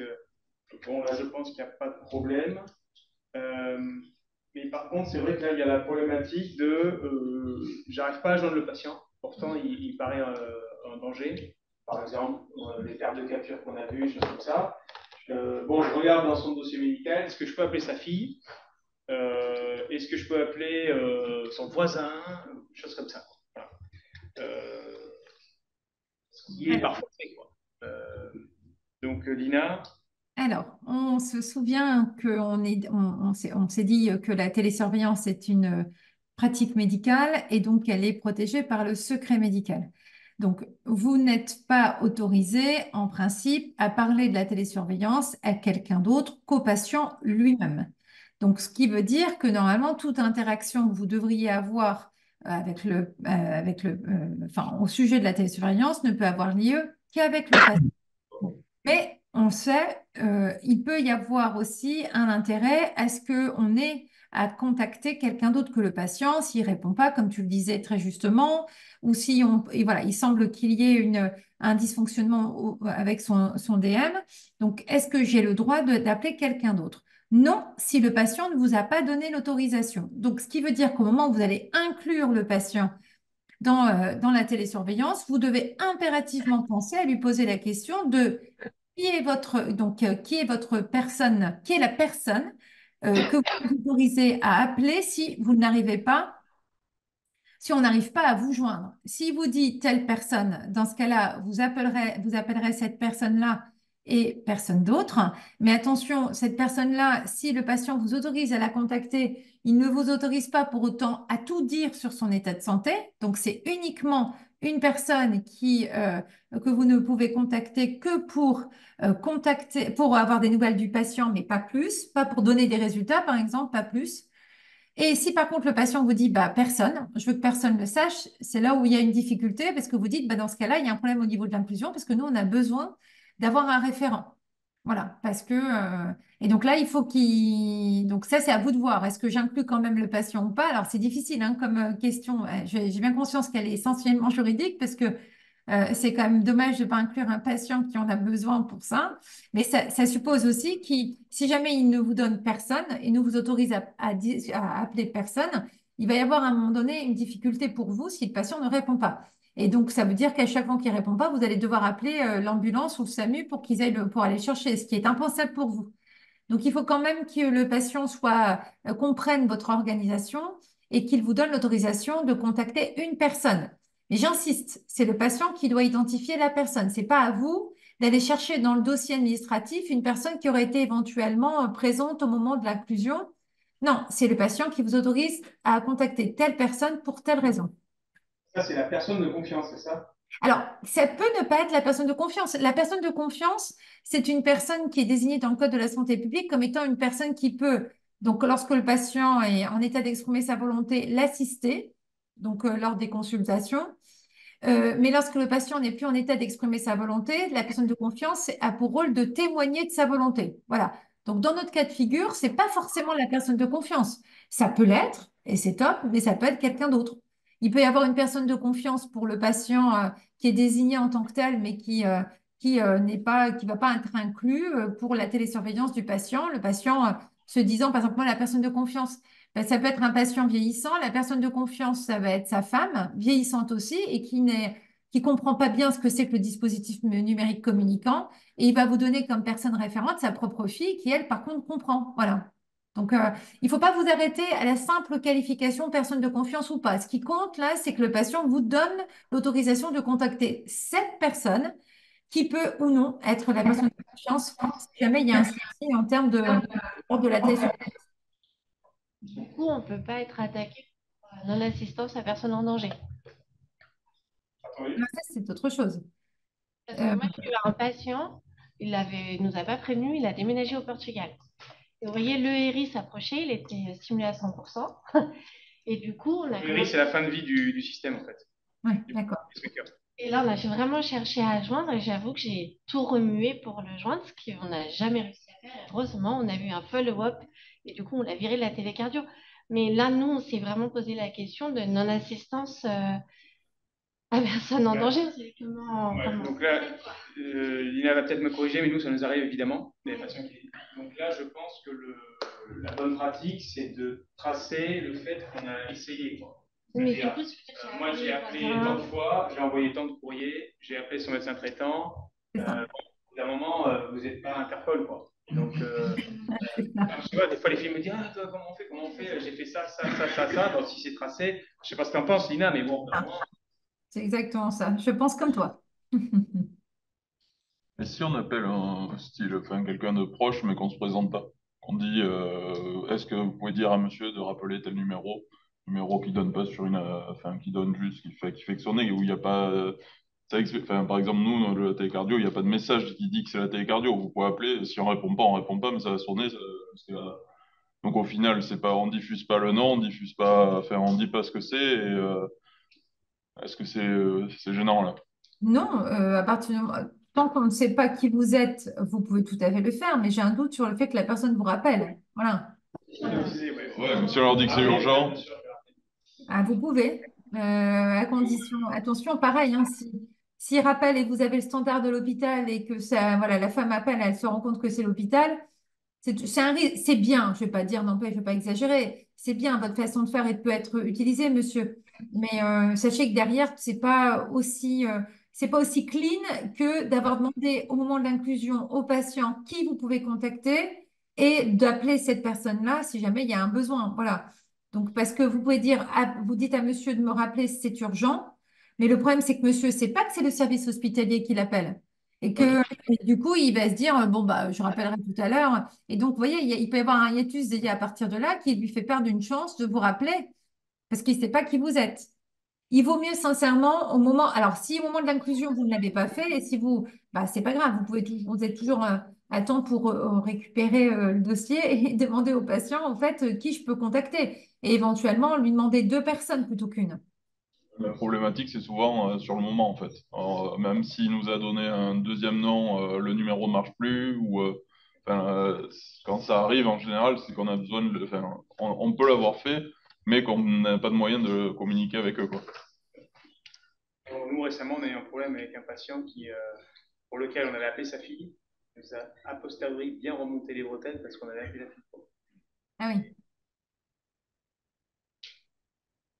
Je crois qu'au forum Medtronic aussi, vous disiez qu'on pouvait dire aux patients notre prénom au début, enfin juste quand on communique avec lui, lui dire notre prénom, et au moins après, si justement on appelle ou quelqu'un de la famille ou quoi, juste dire bah, vous pouvez rappeler Gwendoline à tel numéro, sans dire Gwendoline, infirmière en cardiologie, c'est juste un prénom, un numéro, le patient saura qui c'est si on lui a dit notre prénom. Alors, ça, c'est ce qu'on appelle des petits codes. Vous donnez des petits codes, c'est possible. Ça peut générer de la jalousie chez madame quand vous dites rappeler. C'est Gwendoline du 64. C'est possible. Mais pourquoi pas? C'est une façon de faire qui me va complètement, puisque vous protégez quand même le secret. Mais voilà, là aussi, il peut.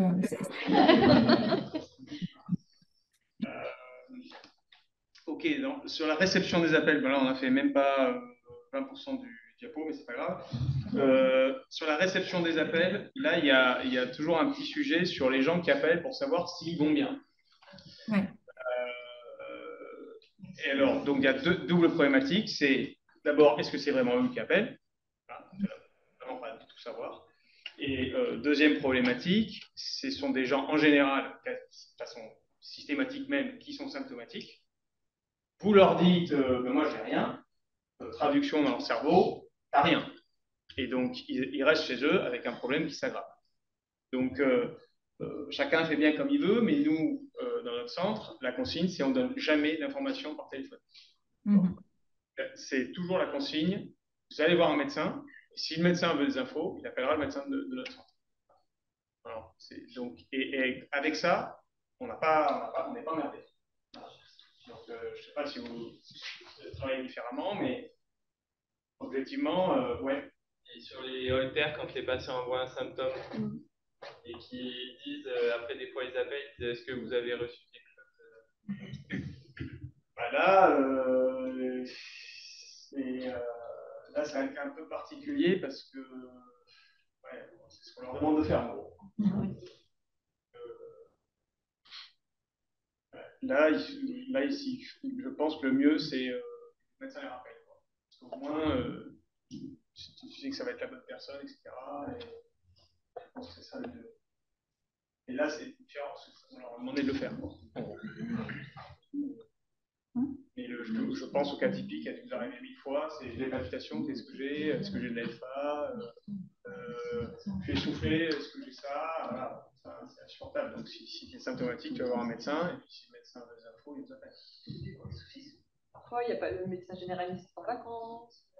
Ah oui, mais merde, vous n'êtes pas le salut. Parce que nous, le truc, si vous voulez, c'est que le numéro de centre de télésurveillance, c'est le seul qui répond à l'hôpital. Donc, au bout d'un moment, vous devenez la régule du SAMU et vous vous mettez en difficulté. Parce que moi, je ne suis pas tout en haut. Et en plus, on a une double difficulté, c'est qu'on travaille avec des arcs qui ne sont pas du tout professionnels de santé. Donc, elles ont zéro légitimité à dire aux patients ça va ou ça ne va pas. Donc là, il faut, dès le début, couper court à toutes ces dérives. Hein. C'est non, si vous n'êtes pas bien, vous voyez un médecin. Là, je n'en ai pas, tant pis. Hein. Moi, je suis infirmière, c'est pas moi qui vais te dire quoi faire. Parce que l'évaluation par téléphone, ça a des limites et c'est surtout pas votre boulot. Et si vous faites ça, oui, ça va vous attirer que des emmerdes. Donc, vous n'avez pas de médecin, vous ne sentez pas bien, vous appelez le 15. Ah ouais, enfin, moi, je vous faites comme vous voulez. Hein. Mais je vous conseille de faire ça, parce qu'à un moment, vous allez vous retrouver dans le savoir. Ouais, elles vont même pas jeter un coup d'œil sur les tracés, voir si les qui capturent, ils capturent pas. C'est vraiment qu'elles le font, mais elles ne donnent pas de réponse aux patients. Après, voilà, vous allez avoir un médecin. Après, bon, si elle voit que le patient à la télé ne capture pas, elle m'appelle, et voilà. Bon. Et pas non plus, là, pour donner un assistance à personne en danger, quoi. Et, Quand on inclut les patients, c'est si vous vous sentez mal, vous allez voir un médecin. Vous appelez le SAMU, voilà. N'appelez pas la télésurveillance. Déjà, la télésurveillance, c'est pas tous les jours. Pas toutes les heures. C'est vraiment le mauvais réflexe. Quoi. Aussi pour ça qu'on leur dit de plus en plus, la télésurveillance, ça surveille la pile. Voilà.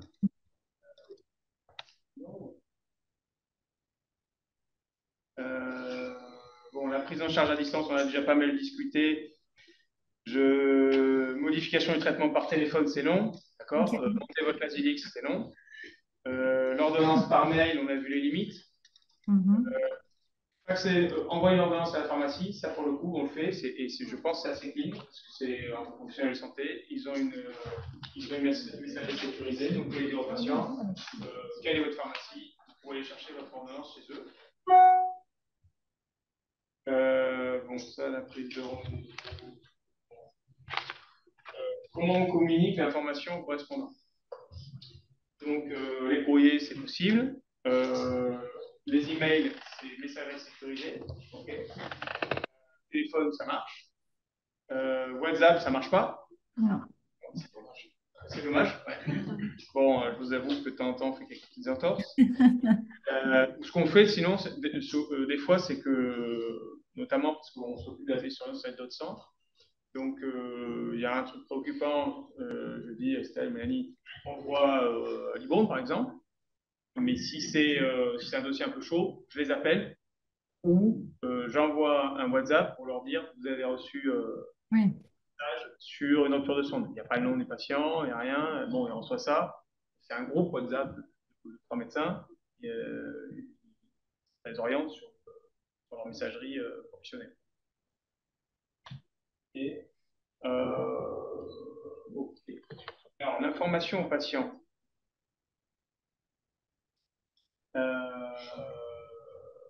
Voilà, alors les patients, quel type de données on leur doit?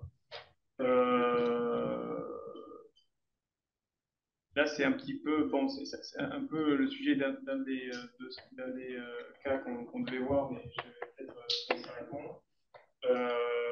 Bon, les données qui sont télétransmises, les patients, la plupart du temps, ils s'en foutent, sauf s'ils les demandent. Or, s'ils les demandent, c'est des dossiers, ce sont des données, Lina, tu me corriges si je me trompe, et qui leur appartiennent. Donc, tout à fait. Dans leurs données, vous devez être en mesure de pouvoir leur envoyer. Bon, ça n'arrive jamais, je pense. Si. On est passé par la DPO. D'accord. Bon. Et c'est quoi, un cas par an? Sur la même personne. Ah, c'est sur la même personne, voilà. Le service, mais par contre, la loi le prévoit et vous devez pouvoir le faire. Et c'est à nous, pardon, de leur donner ces données ou non? On leur demande de passer par l'hôpital. Oui. C'est l'hôpital qui s'occupe de ça, c'est pas à nous. La petite nuance près que l'hôpital n'a pas accès. Après, nous demande. Je veux dire, c'est à l'hôpital de faire la démarchage, quoi. Et alors, par contre, donc, il y a un point qui est vraiment important, c'est que quand vous transmettez une alerte jugée sensible à un médecin correspondant, par exemple, typiquement parce qu'il n'arrête pas. Parce que le patient fait pas mal de TVNS, pas suivi dans votre centre, il a un cardiologue privé, vous voulez que le cardiologue soit au courant qu'il fait de la TVNS, potentiellement ça pourrait être pire, ou il y a la question de l'anticoagulation, il faut prévenir le patient qu'il a ça. Parce que là, on a déjà eu des cas où on prévient le cardio, mais le cardio, bon, bah, je ne sais pas s'il lit ses mails, s'il n'est pas au Seychelles pendant un mois, voilà. Et quand la complication arrive, le patient il peut me dire mais vous êtes sympa, mais moi je n'étais même pas au courant. Donc je n'étais pas au courant de l'AFA, que je devais voir un cardio, et si j'avais su, j'aurais pris rendez-vous d'urgence avec lui, et si lui n'était pas dispo, j'aurais vu quelqu'un d'autre, je me serais revenu vers vous. Donc là, ça sur les alertes, le patient il devait être au courant. Rendez-vous. Ah non, on les appelle. On leur envoie un message. Du coup, on revient à la truc d'avant. Hein. Mais le patient ne sait pas si c'est lui au téléphone. Quand vous avez son téléphone, bon, ça devient non plus idiot. Ouais, mais... non, mais je vais pas me déplacer pour aller voir si c'est lui. Hein. Mais, et d'ailleurs, comme je connais pas sa tête, je sais même pas si le mec qui va mourir, ça va être lui. Donc, non. Mais ça, c'est important parce que là, ce sont des cas où on a parlé de cas très particuliers, mais là, ce n'est pas un cas particulier, ça vous arrive tous les jours. Et le patient doit être au courant de ce qu'il a. Ouais.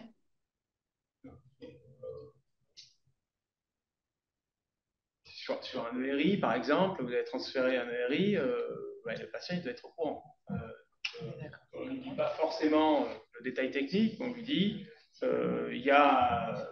il faut consulter un cardio parce qu'il y a un réglage à faire, ou quelque chose comme ça. Mais il doit être au courant pour que lui-même puisse être proactif sur la prise en charge. Est-ce qu'on a le droit de communiquer des informations à d'autres personnes que le patient, ses familles, ses amis, son employeur? Bon, vous avez compris que non.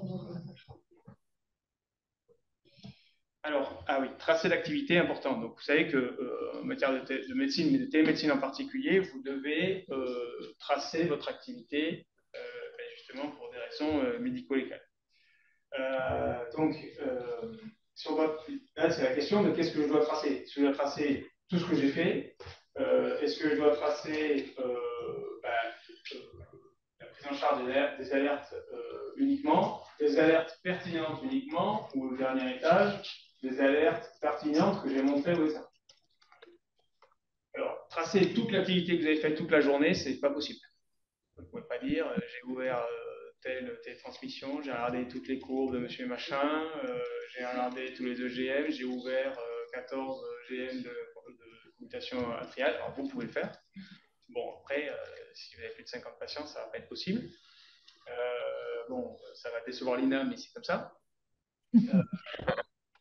Après, le degré d'après, c'est qu'est-ce que j'ai fait des alertes. J'ai reçu des alertes, qu'est-ce que j'en ai fait. Donc ça, c'est pas mal, je pense. Et après, les alertes que vous avez jugées pertinentes uniquement. Et puis après, il y a le dernier degré, qui est vraiment le minimum, c'est quand il y a eu une action humaine.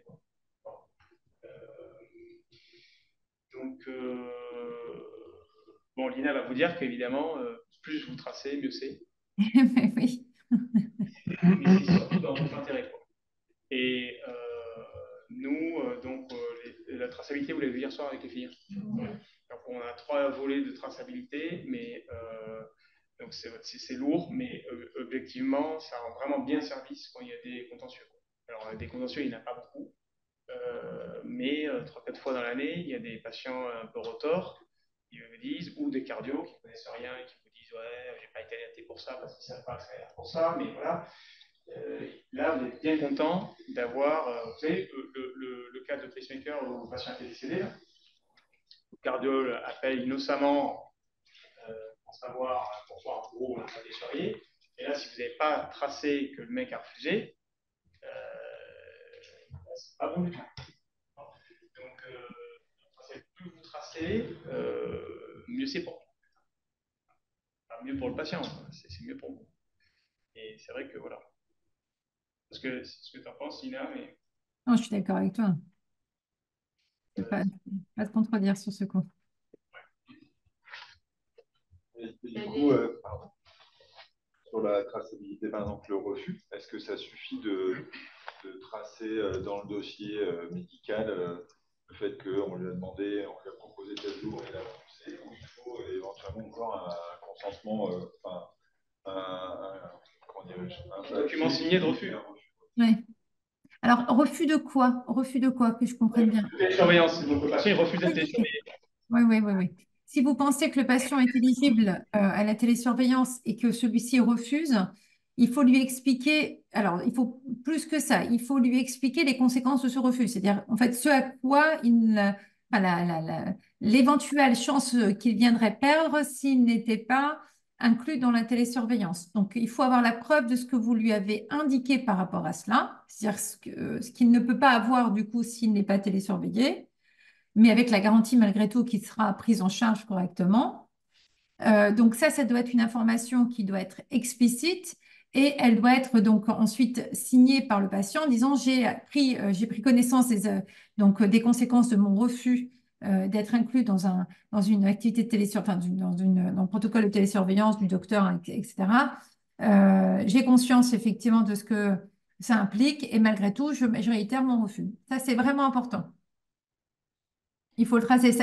Il faut avoir une trace écrite pour le coup, autre que le simple fait que vous l'ayez tracé en plus dans le DM. Alors, vous pouvez le tracer dans le DM, hein, bien sûr, vous devez d'ailleurs, dans son dossier médical. Mais en plus, ce document-là doit être signé de la main du patient. Ce qui est une preuve, en fait, que vous l'avez correctement informé et de ce qui suit, de ce qu'il perd comme chance, en fait. Quand même, dans l'information qu'on donne, et ce qu'on dit aussi, c'est que la télésurveillance, c'est pas forcément quelque chose d'obligatoire. Il y a quand même le choix. Oui, bien sûr. Oui, donc, eh ben, chez nous, oui. Donc, rien n'est obligatoire en médecine. Hein. Non, mais voilà, nous, non, mais c'est toujours le patient qui décide. Hein. C'est ce que nos médecins aussi, nous, au niveau de l'inclusion, on a aussi la possibilité de voir si le patient, après, peut choisir. Sinon, la notion de consentement,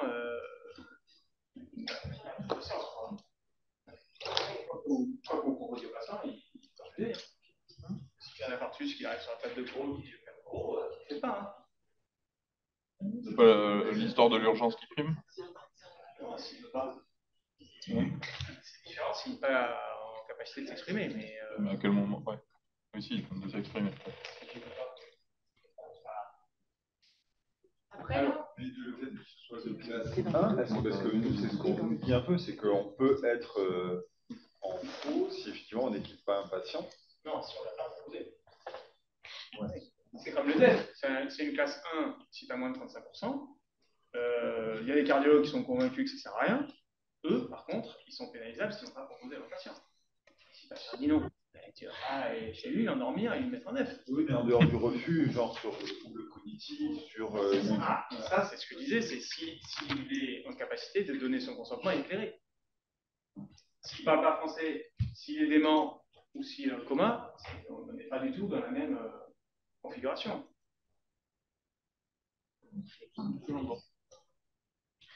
Ça, d'ailleurs, ça arrive. Des gens qui sont mal réanimés, qui sont des jeunes, qui sont mal réanimés, ils ont des séquelles neuro irréversibles, c'est la famille qui demande le DEF. Bon, là, bon, c'est des cas un peu particuliers, mais bon, en général, on dit oui, quoi. On a parlé de tracer les alertes qu'on a vues, mais est-ce qu'on doit tracer nos rapports trimestriels quand il n'y a jamais d'alerte? Ce que je disais, c'est travail, si vous pouvez le faire, mais je pense que c'est pas tellement pratique de demande. C'est qu'on a vu le rapport positif.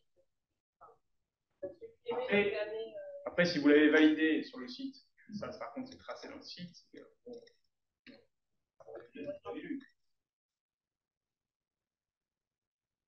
Lina, t'as jusqu'à quelle heure?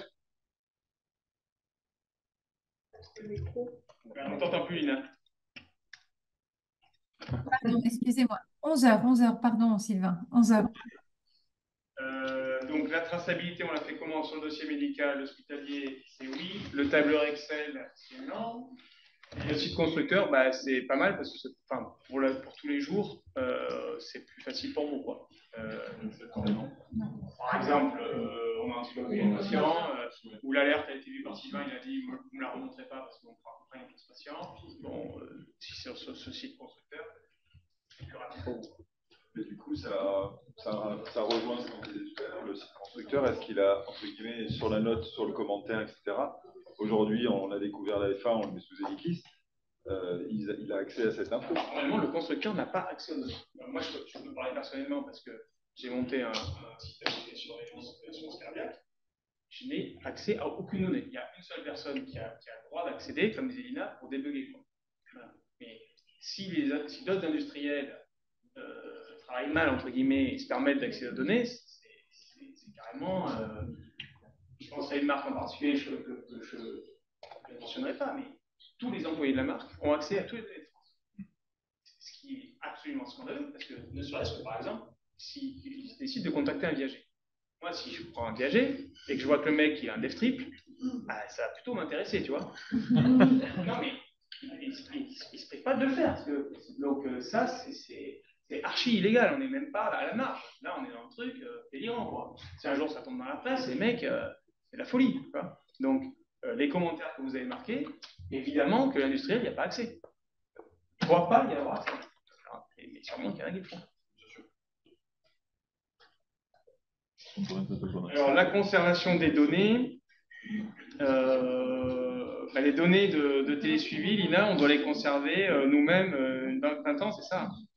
Oui, c'est ça, parce que ça fait partie du dossier médical du patient, donc ça rentre dans les catégories réglementaires de conservation de dossier médical. C'est 20 ans.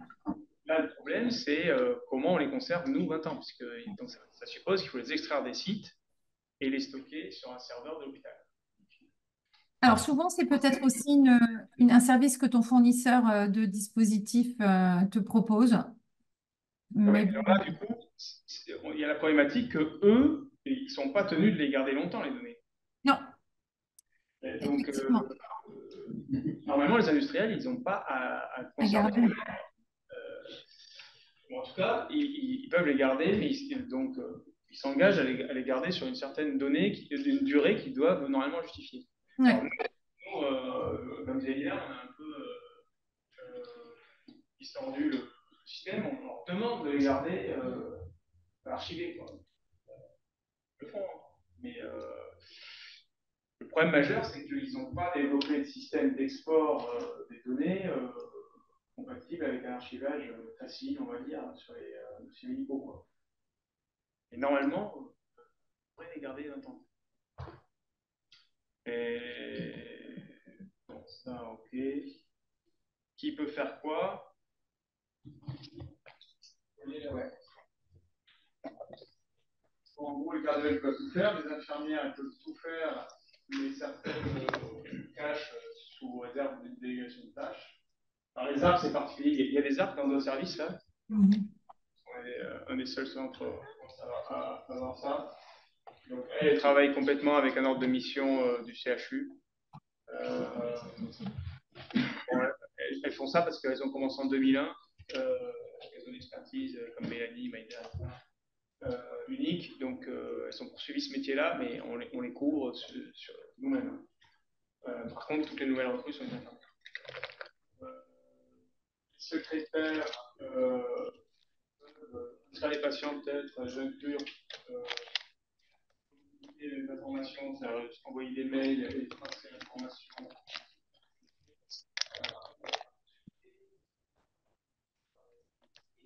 Ça, c'est évidemment illégal, les employés de l'industrie en droit de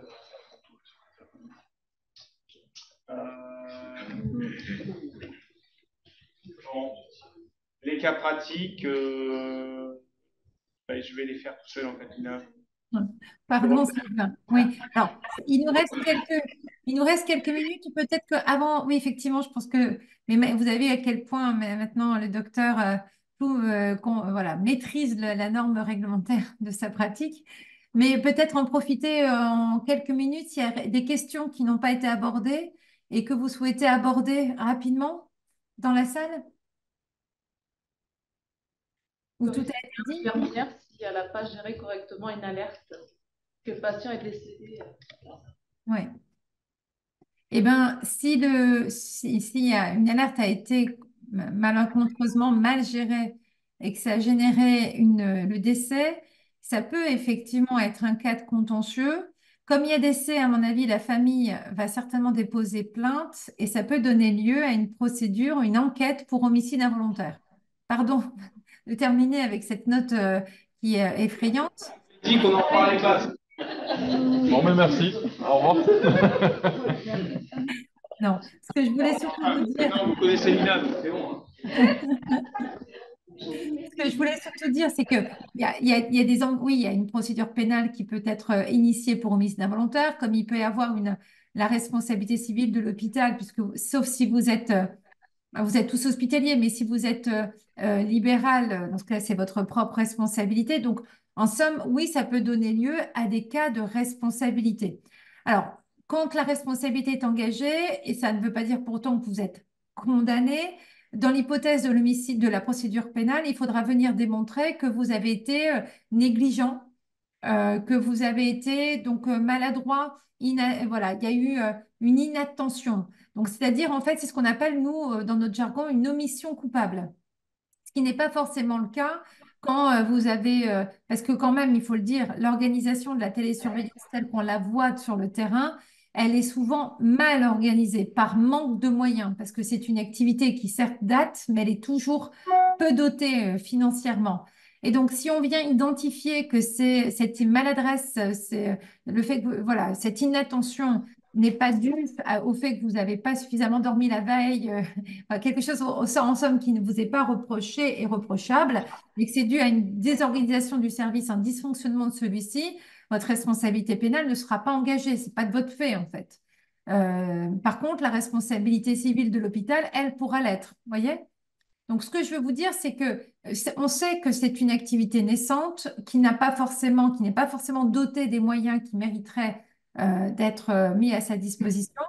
Tout ce qu'il faut, par contre, à votre niveau, c'est tracer un maximum voilà, un maximum de choses. Quand il y a un manque d'organisation, le chef de service qui doit tracer les demandes qu'il a pu faire auprès de sa direction générale, disant on est sous-doté, on a besoin. Voilà, ceci va être la preuve pour nous que ça avait été signalé, que l'hôpital n'a pas réagi, par exemple. Et ça, c'est de nature à dédouaner le professionnel qui va être visé par la procédure.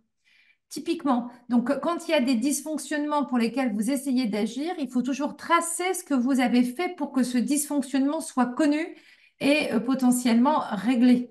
Et ça, c'est de nature à bien vous aider si jamais il y a un contentieux. Bon, après, s'il y a vous avez raté une alerte parce que vous avez effectivement pas été attentif ce jour-là, bon, bah, c'est une cause de responsabilité civile, mais si vous êtes hospitalier, sachez que celle-ci est absorbée par votre hôpital, donc ce qui est un point positif. Voilà. Le fait d'être formé est aussi protecteur Ouais. pour vous. C'est-à-dire que si vous allez chercher une formation et que vous passez à côté d'une alerte, les gens vont pouvoir vous dire qu'est-ce que vous foutez là, vous ne savez rien faire. Mais si vous dites j'ai été formé par Sylvain Ploux, il vous arrivera rien.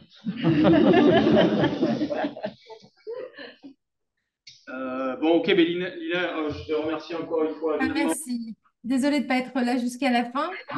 Je reste à votre disposition, comme à la tienne, Sylvain, et puis je vous souhaite une bonne continuation. Merci. À bientôt.